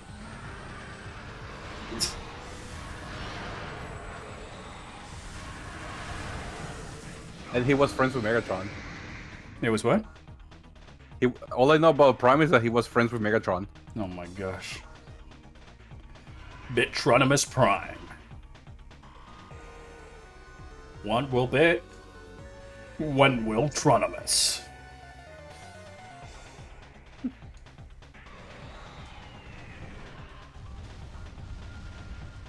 So how come you have not killed Ridley yet? Because the fucker keeps flying around, and when he's flying around, I can't really damage him.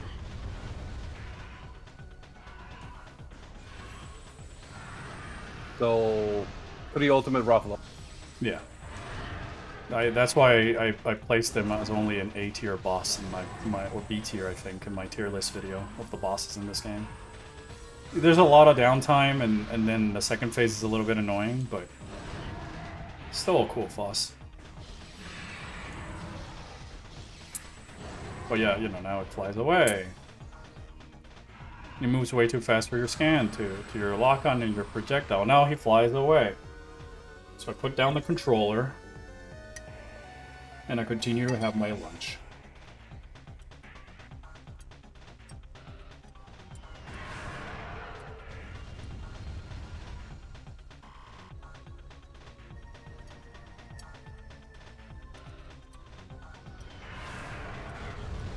So there's no quick kill in this. Yeah, there is.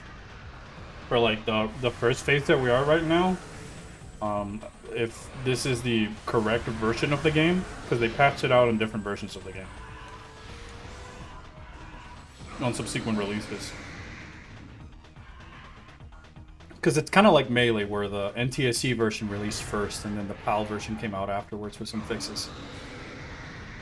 Or at least a build of the NTSC version. And now we're at this Well, phase. he's not flying anymore.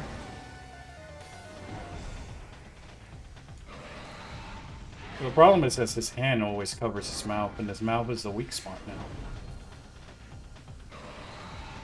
I hate this fight so much.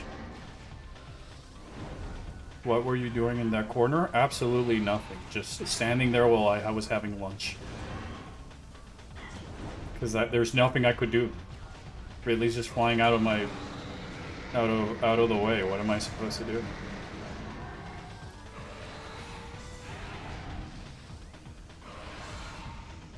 Bad luck. Bad luck. I hate this boss fight so much.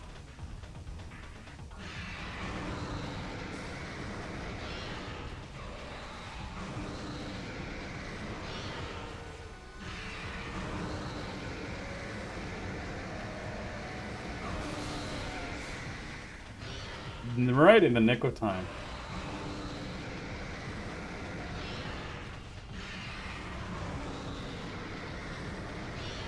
At least you are Could chat clip that? I've never seen Ridley just cooperate like that so frequently. That's what I'm saying. Wow.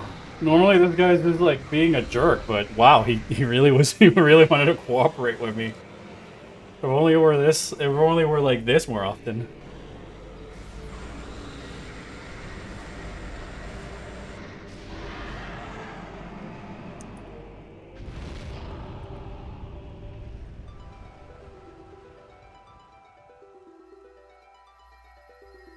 And that's it. No more Ridley. No more Ridley ever.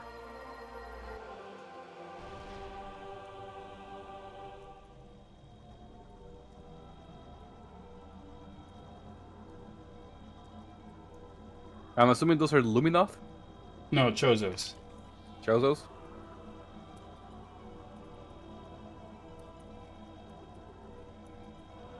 So they're not bugs, they're birds. No, they're birds.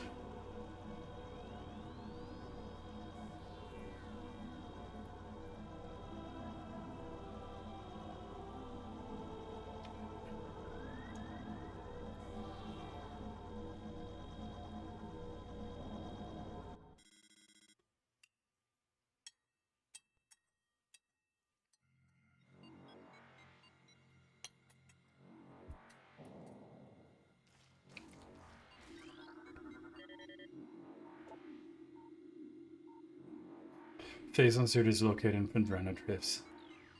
Funny.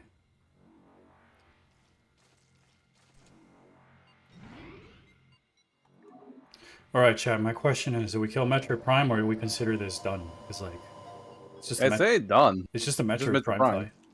fight. There's nothing different after the fact. Yeah, I think it's done. Game's done. You're done. Yeah, I Dude. kill Ridley, I enter the impact crater, and I have 100%. There's no way that the Metro Prime is beating me.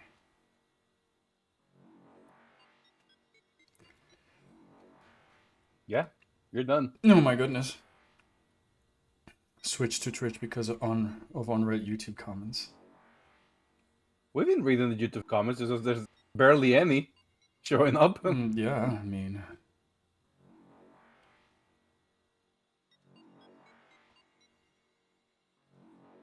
Yeah, that's a GG to me. All right, that's enough for me.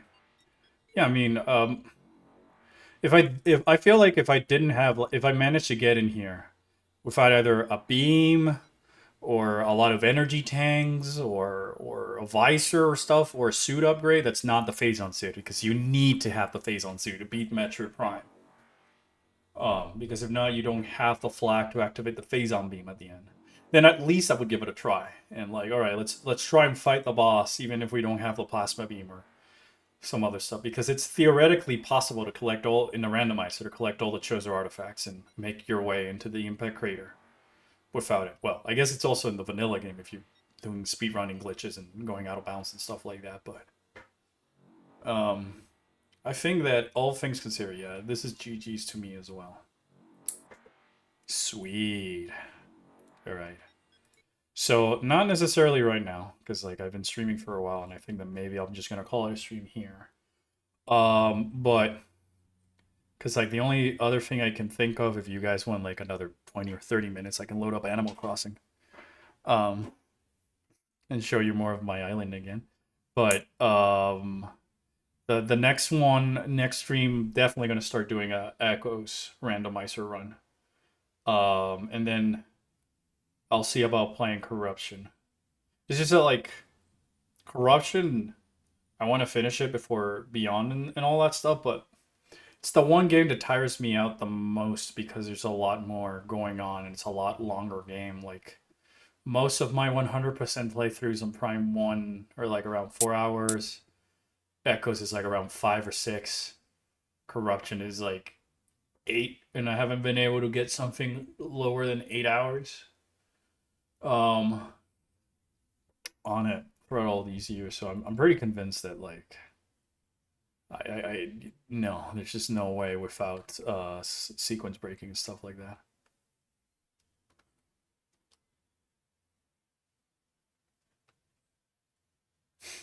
Miyamoto reveals Pokemon Dual versions were created as a joke by Satoshi Tajiri.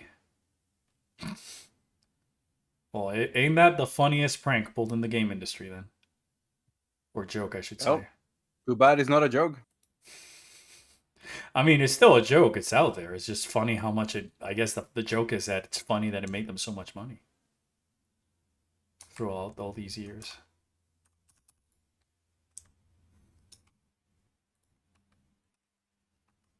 Almost home, prepping my bag for tomorrow, and I'll show you my big haul. Awesome.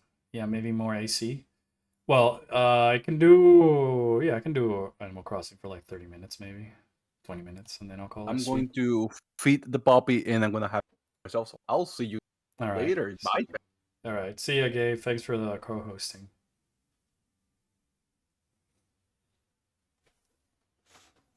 What did I miss? We finished the game. What happened to the game? The game is finished. I don't know what you want. I asked chat if the fact that we were inside the impact crater with a fully decked out Samus on an ending that has nothing different would consider just completing the randomizer. And they said yes. I got several people saying yes, so I thought about just changing.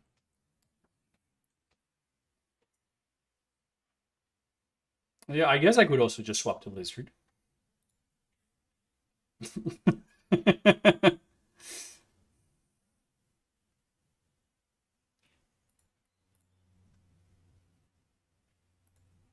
There's the East Land. Hold on.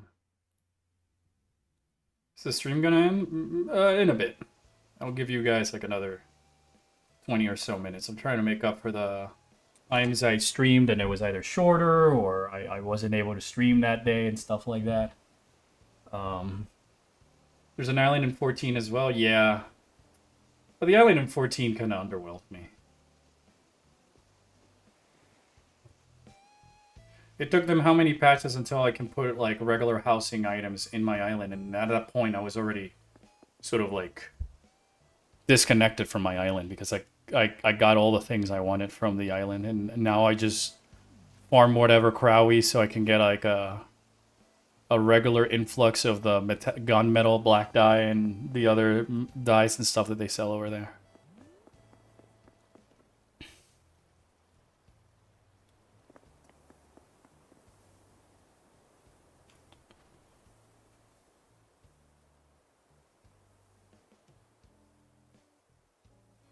Why is the app so laggy? I don't know. You don't need to ask me. I don't know. Speaking of Prime randomizers, Prime 1 is compatible. It's a compatible game with for Archipelago.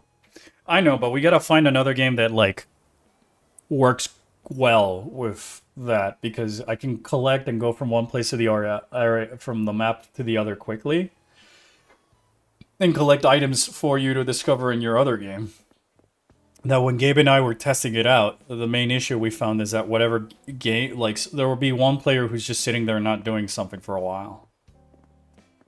Which might be fun when you're, like, on a Discord chat with just your buddies and stuff like that, but when you're trying to, like, I guess, formulate content for stream, it's different. Especially when you don't have much people to join the, for the Archipelago insanities. Switching to audio only, let's see if that fixes. No, I'm going back to YouTube, even if Albert is. Dude, I don't know how many times you need to say that I don't read that chat, but at this point, I'm gonna start not reading the chat if we keep saying it.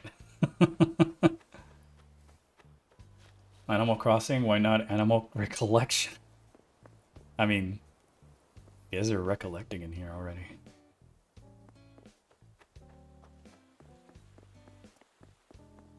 Yeah, daily you want to run 2 games. Yeah, I mean, 2 games that have like a similar type of pacing or like progress requirements. Because like, say there was several times where we tested like, all right, Gabe plays like an RPG or a card game or Pokemon or something, but like that takes way too long for me to put Metroid Prime Randomizer to it. So it probably would have to be like another more action-oriented game like Zelda or something to maybe fill in, or Kirby to work with that, you know? Because it helps that way to break up the items sometimes. So typically like Fusion and Car. Where's Car? Sorry, I have other acronyms that are K-A-R, and I'm just making, I'd rather ask.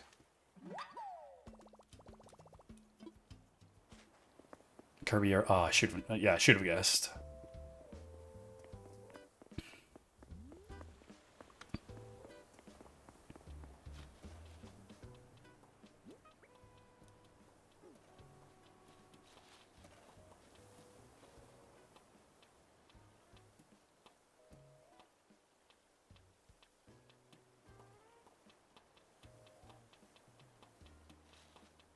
Checklist goes crazy in City Trial. I mean, checklist goes crazy in general. I think that's like the best thing, the best mechanic Sakurai ever invented, because that certainly found ways to keep me busy as a kid. Knowing especially that the checklist led to like unlocks and the like.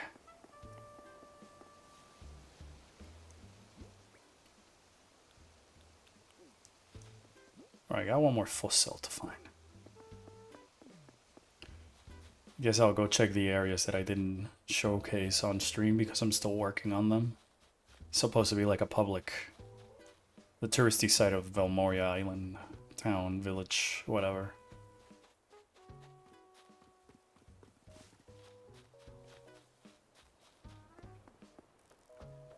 Just hoping that like, just waiting to get more decorations and items to put on here that work.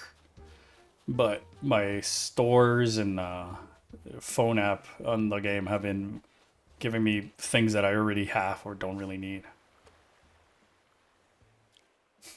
Car Easter egg. Char asked the bulk recollection Easter egg. Oh my gosh. There's a few. I want to imagine there's a few.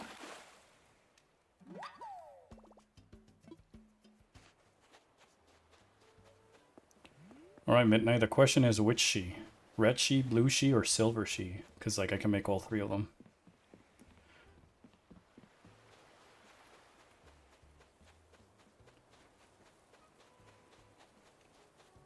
I already caught some orchid mantis that I'm red. Alright. Can you show 600 frames per 10 seconds of lizard? Sure. I pinged you on the Pokemon channel? Alright, let me see.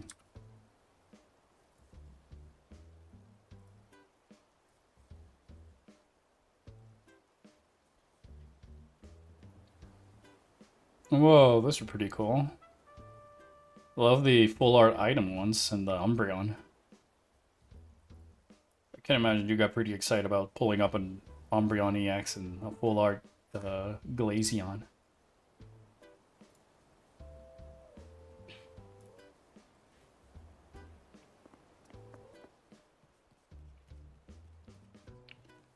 Where is Fossil? Where is this Fossil? I like Orchid Mantis. Yeah, me too. Sort of making it a sort of outdoors museum that showcases some of the things that my character, aka the Spectre, has like fought in the past and stuff. Where in the game, well, Brain asked for Lizard, so I gave him 10 seconds of Lizard. The Galaxy was a trade, but the Bree I got myself, I'm overjoyed. It's a play Pokemon stamp as well. Yeah, I can see it. It's pretty cool, dude. I never really got any of those in the...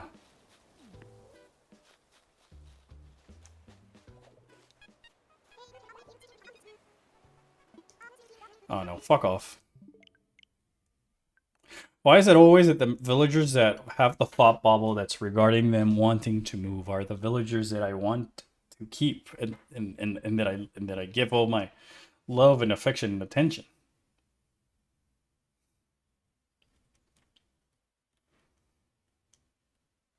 Once the rats come out in TCG, my wallet will die. What do you mean? There's already like hundreds of rats out in TCG.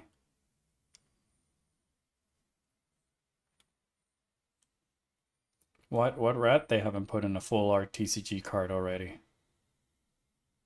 The mega ones? Oh, I keep forgetting that's a thing. Keep thinking keep forgetting that they gave they gave us 2 Mega Raichus.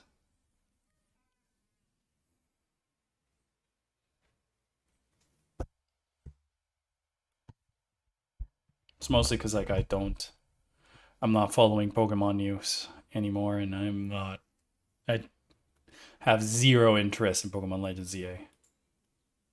I haven't, but that's because I'm obsessed with Raichu. Yeah, I imagine this. You know, that checks out. Recollection Easter egg featuring Lizard. Here we see she's the wildest mining town. She's in a Wild West mining town.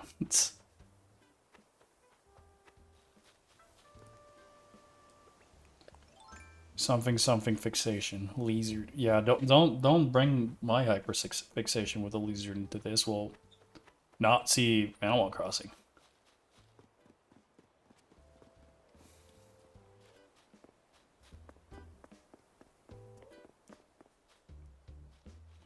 A mining town? Well, the episode I'm writing right now happens to take place in sort of a mining town with certain lady in red.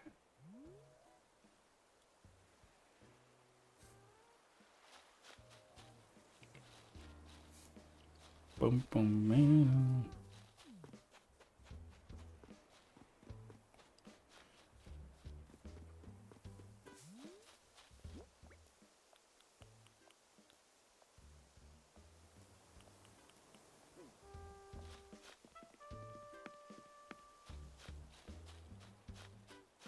Oh, check out this little secret I have. If you go, you can take this ladder and just get up here. And there's no fossils, from what I see. I'm also currently writing in a mining town. Wow, what are the odds?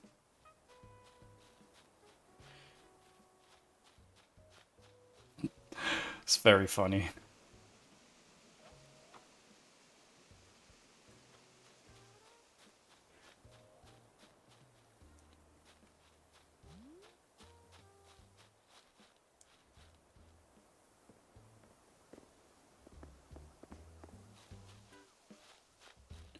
Where is this? Where is this fossil?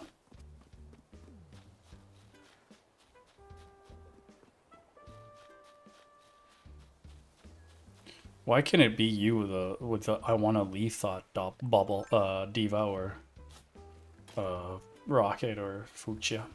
It's the hometown for my two idiots in this project is during their school day, so it makes sense, but the irony. Yeah, I mean, in my case, it's just like another way of just setting up more of the story and later plot elements and plot threats, starting to establish things early on.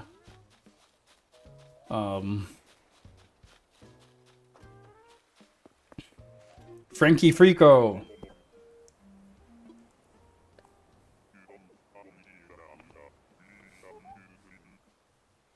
Be careful you don't sleep and fall. Ah, Frankie, you crack me up.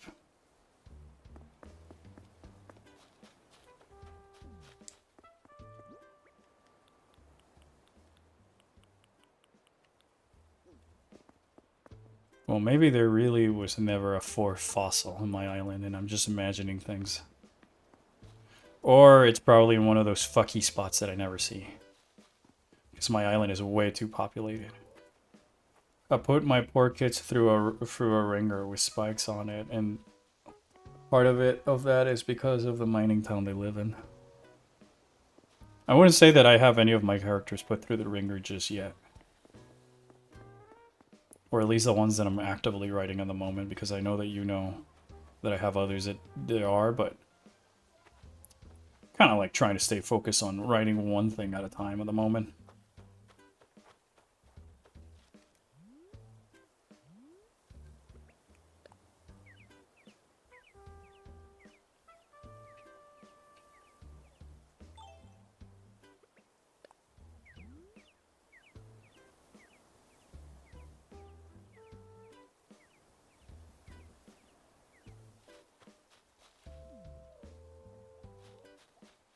Yeah, I remember. You told me about it before. You sent me the thing to read.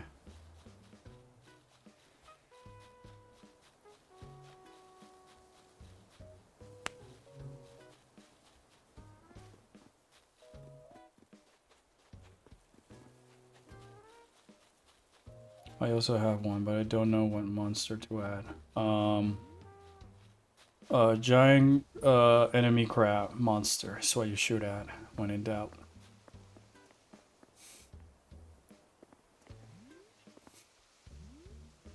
Is that red? Yes.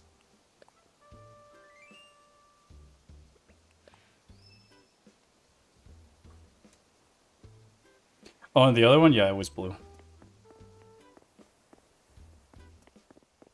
And this is the other one, which I haven't really shown, but the island is based around this character and their story.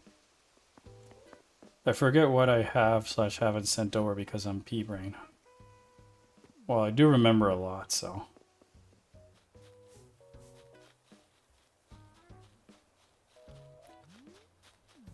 Wow.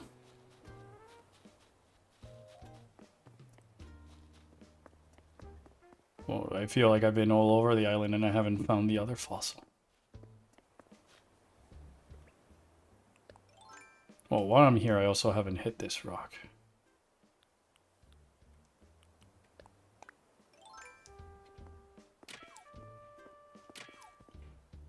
And red could recollect some resources. I also have the ability of making my character look like blue and anima, and I'm working on the other OCs like Mask and the rest.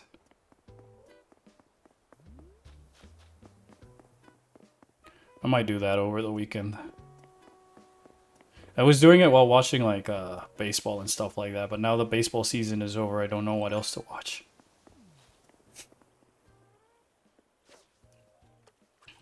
Please don't say football. Or basketball. I don't mind watching the sports, don't get me wrong, but they're like not my cup of tea compared to baseball.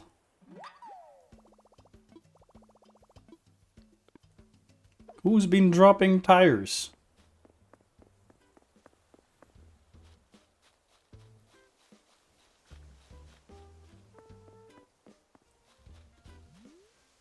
Got this little froggy chair.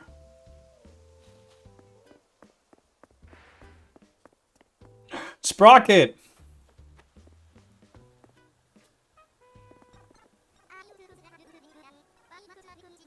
I know it looks like I'm sitting down, but I'm actually clenching my abs.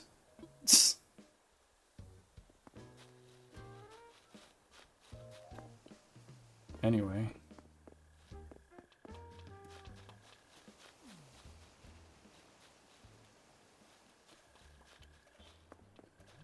I just feel that for watching... My issue with watching NBA and NFL is that there's just way too much ad per amount of time being watching the sport. Between... and it's not just like the commercial breaks, but the amount of times that they read an ad or something's brought to you by Walmart or State Farm or whatever other thing, you know?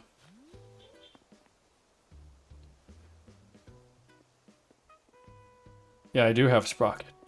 He was in fact my first villager in the island, on the island. And he's my favorite precious baby boy. I love him so much.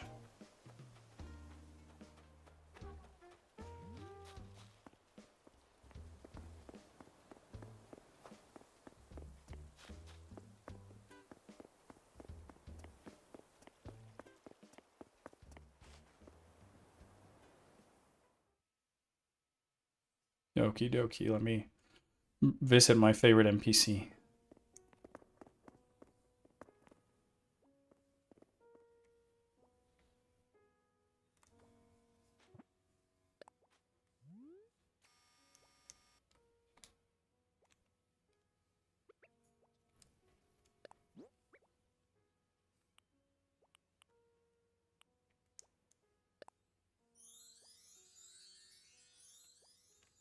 My boy.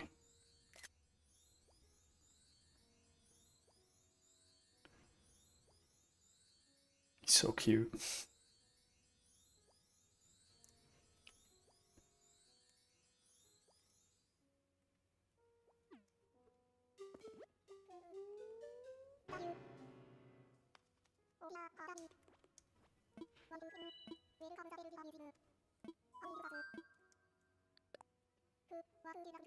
Blather's my beloved.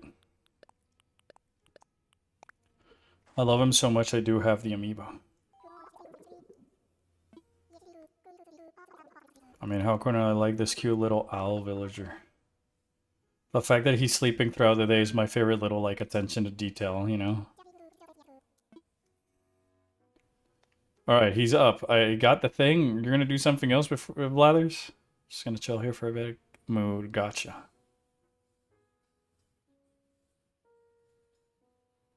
So cute.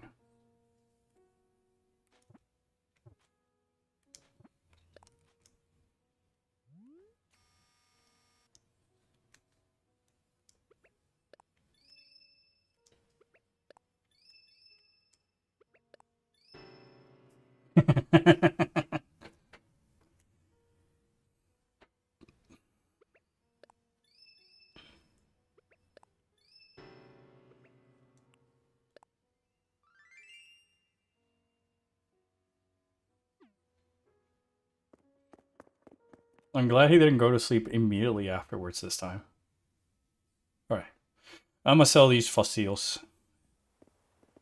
I love it when they react with you. It is funny. Yeah, it is the best. Oh, I was hoping that my boy Sprocket was still sitting there working on his abs. I just find it funny that the concept that Sprocket is a robot, but he's obsessed with muscles. They did the Manderville.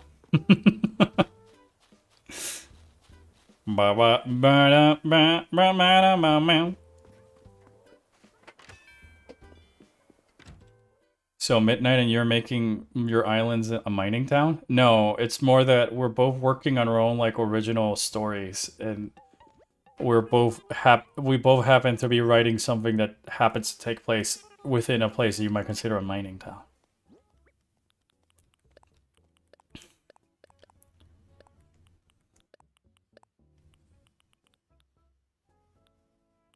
Oh, I should have given Blathers the robust statue.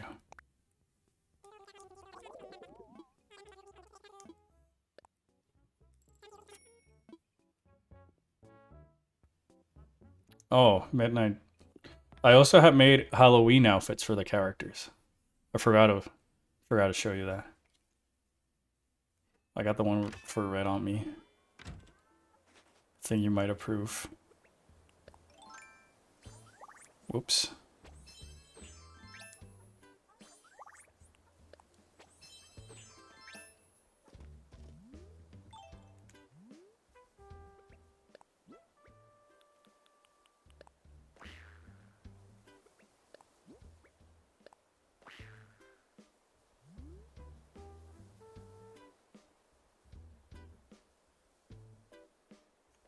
If you love that one, I'll show you the other one. I think it probably will make you chuckle.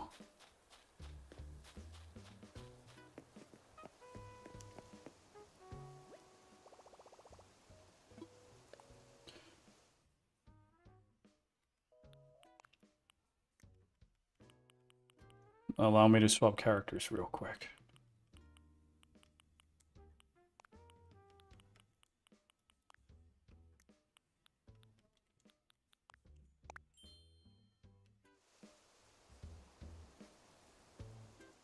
Maybe I should make my island based on a made-up world or realm that was lying in my head for a while. Well, that's what mine is. I have all my little personal original project stories sort of represented in throughout the island. All right, Midnight. Here's the other Halloween costume I used to have, and then probably we'll call it a stream here.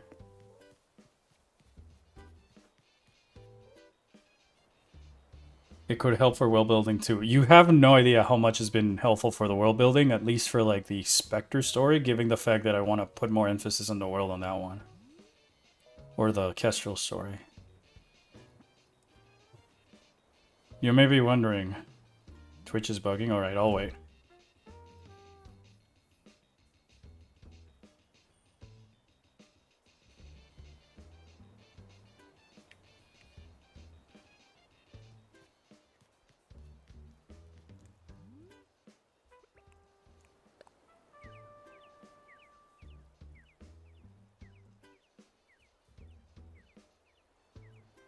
Is it working now, Midnight? Do you want to see the costume now?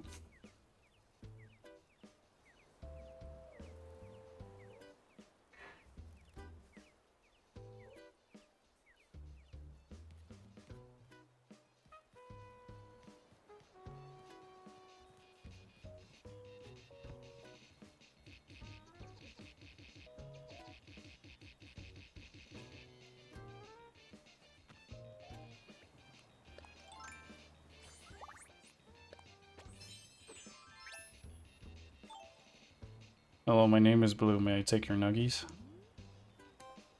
I mean order.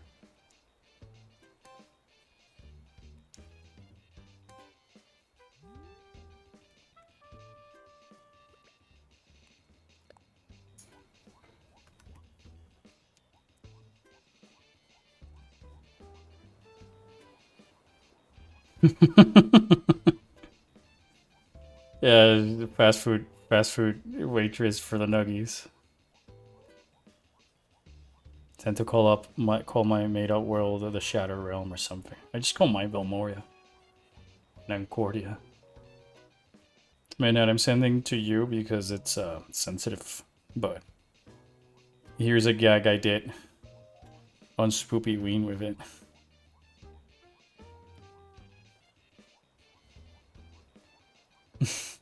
Send it to you on DM so you can laugh.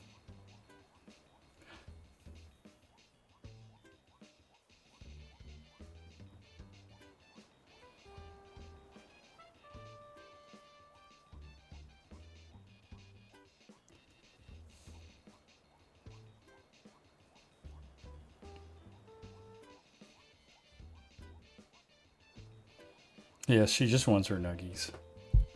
Simple as that. Give her the chicken nuggies? Alright. I mean, here they are. I haven't found like an actual item that's chicken nuggies, so I just downloaded those ones from the internet. It was all just to make this one gag.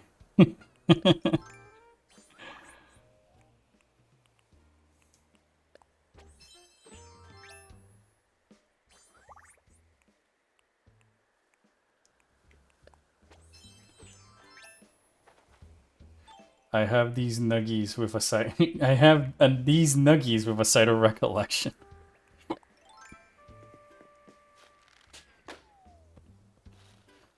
Hey, Sally.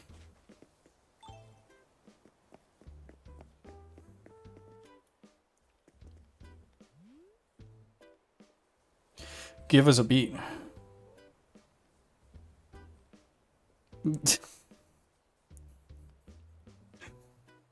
Maybe not. I guess Sally's way too baked right now. Give her the chicken nuggies. I pinned that if I could. Pin what? The nuggies one? The nuggies things I sent you? I might just put it on the recollection chat on the server just for funny, I guess.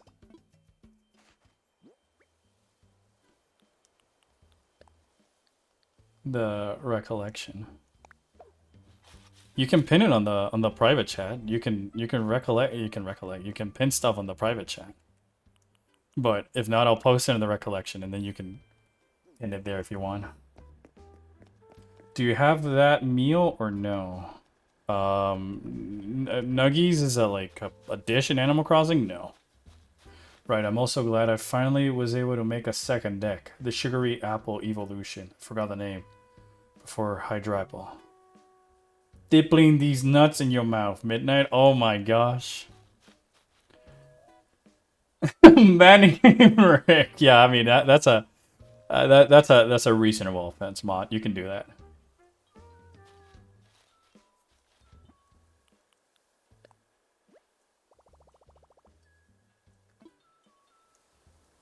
You know what the Earth looked like for the majority of Sonic Unleashed? The Shadow Realm would look a bit similar to that in some way. Oh, nice.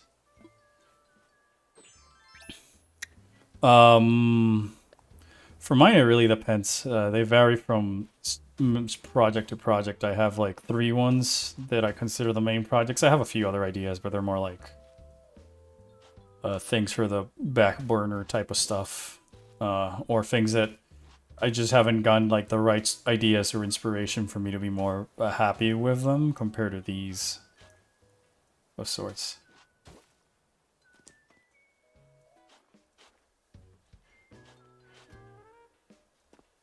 The mobile automatic timeout time is 600 seconds, and I can change that, so Lamau.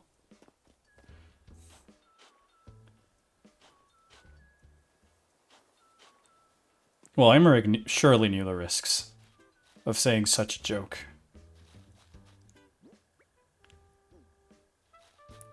Giving his not his first time dealing with them. What did Rick say? Who's Rick?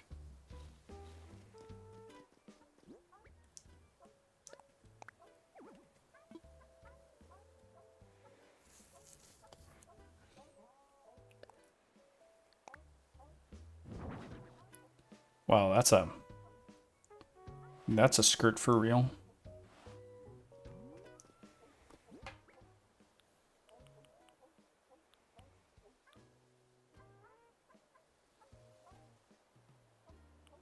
You know the rules, and so do I.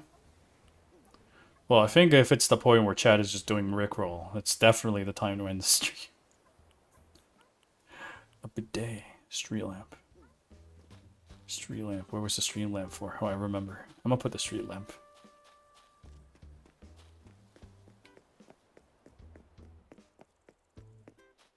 I mean, it's arguably the longest stream I've ever done, period, so I'm also kind of happy on myself, but I'm also like, what now? What say and or do?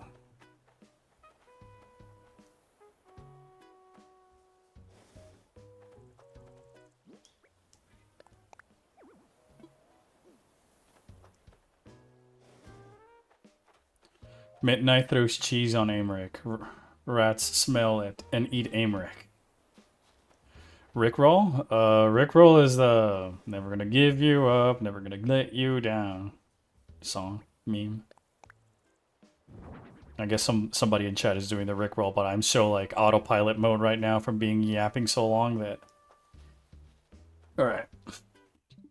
Oh no, not the spooky game. Alright, well, I'm calling a stream here. I don't care. I don't care.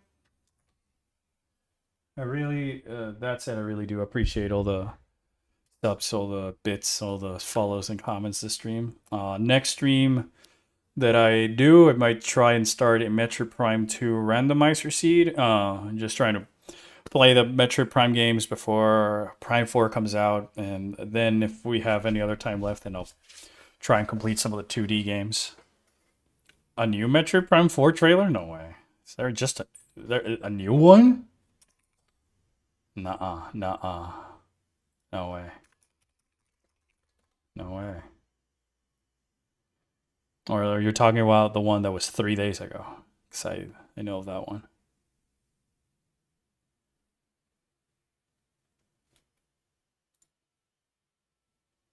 I'm asking for clarification from Brain. Yeah, they posted one like on Tuesday, so I don't know if it's that one or a different one. That's what I'm asking. I'm gonna go to the Nintendo channel real quick. F this.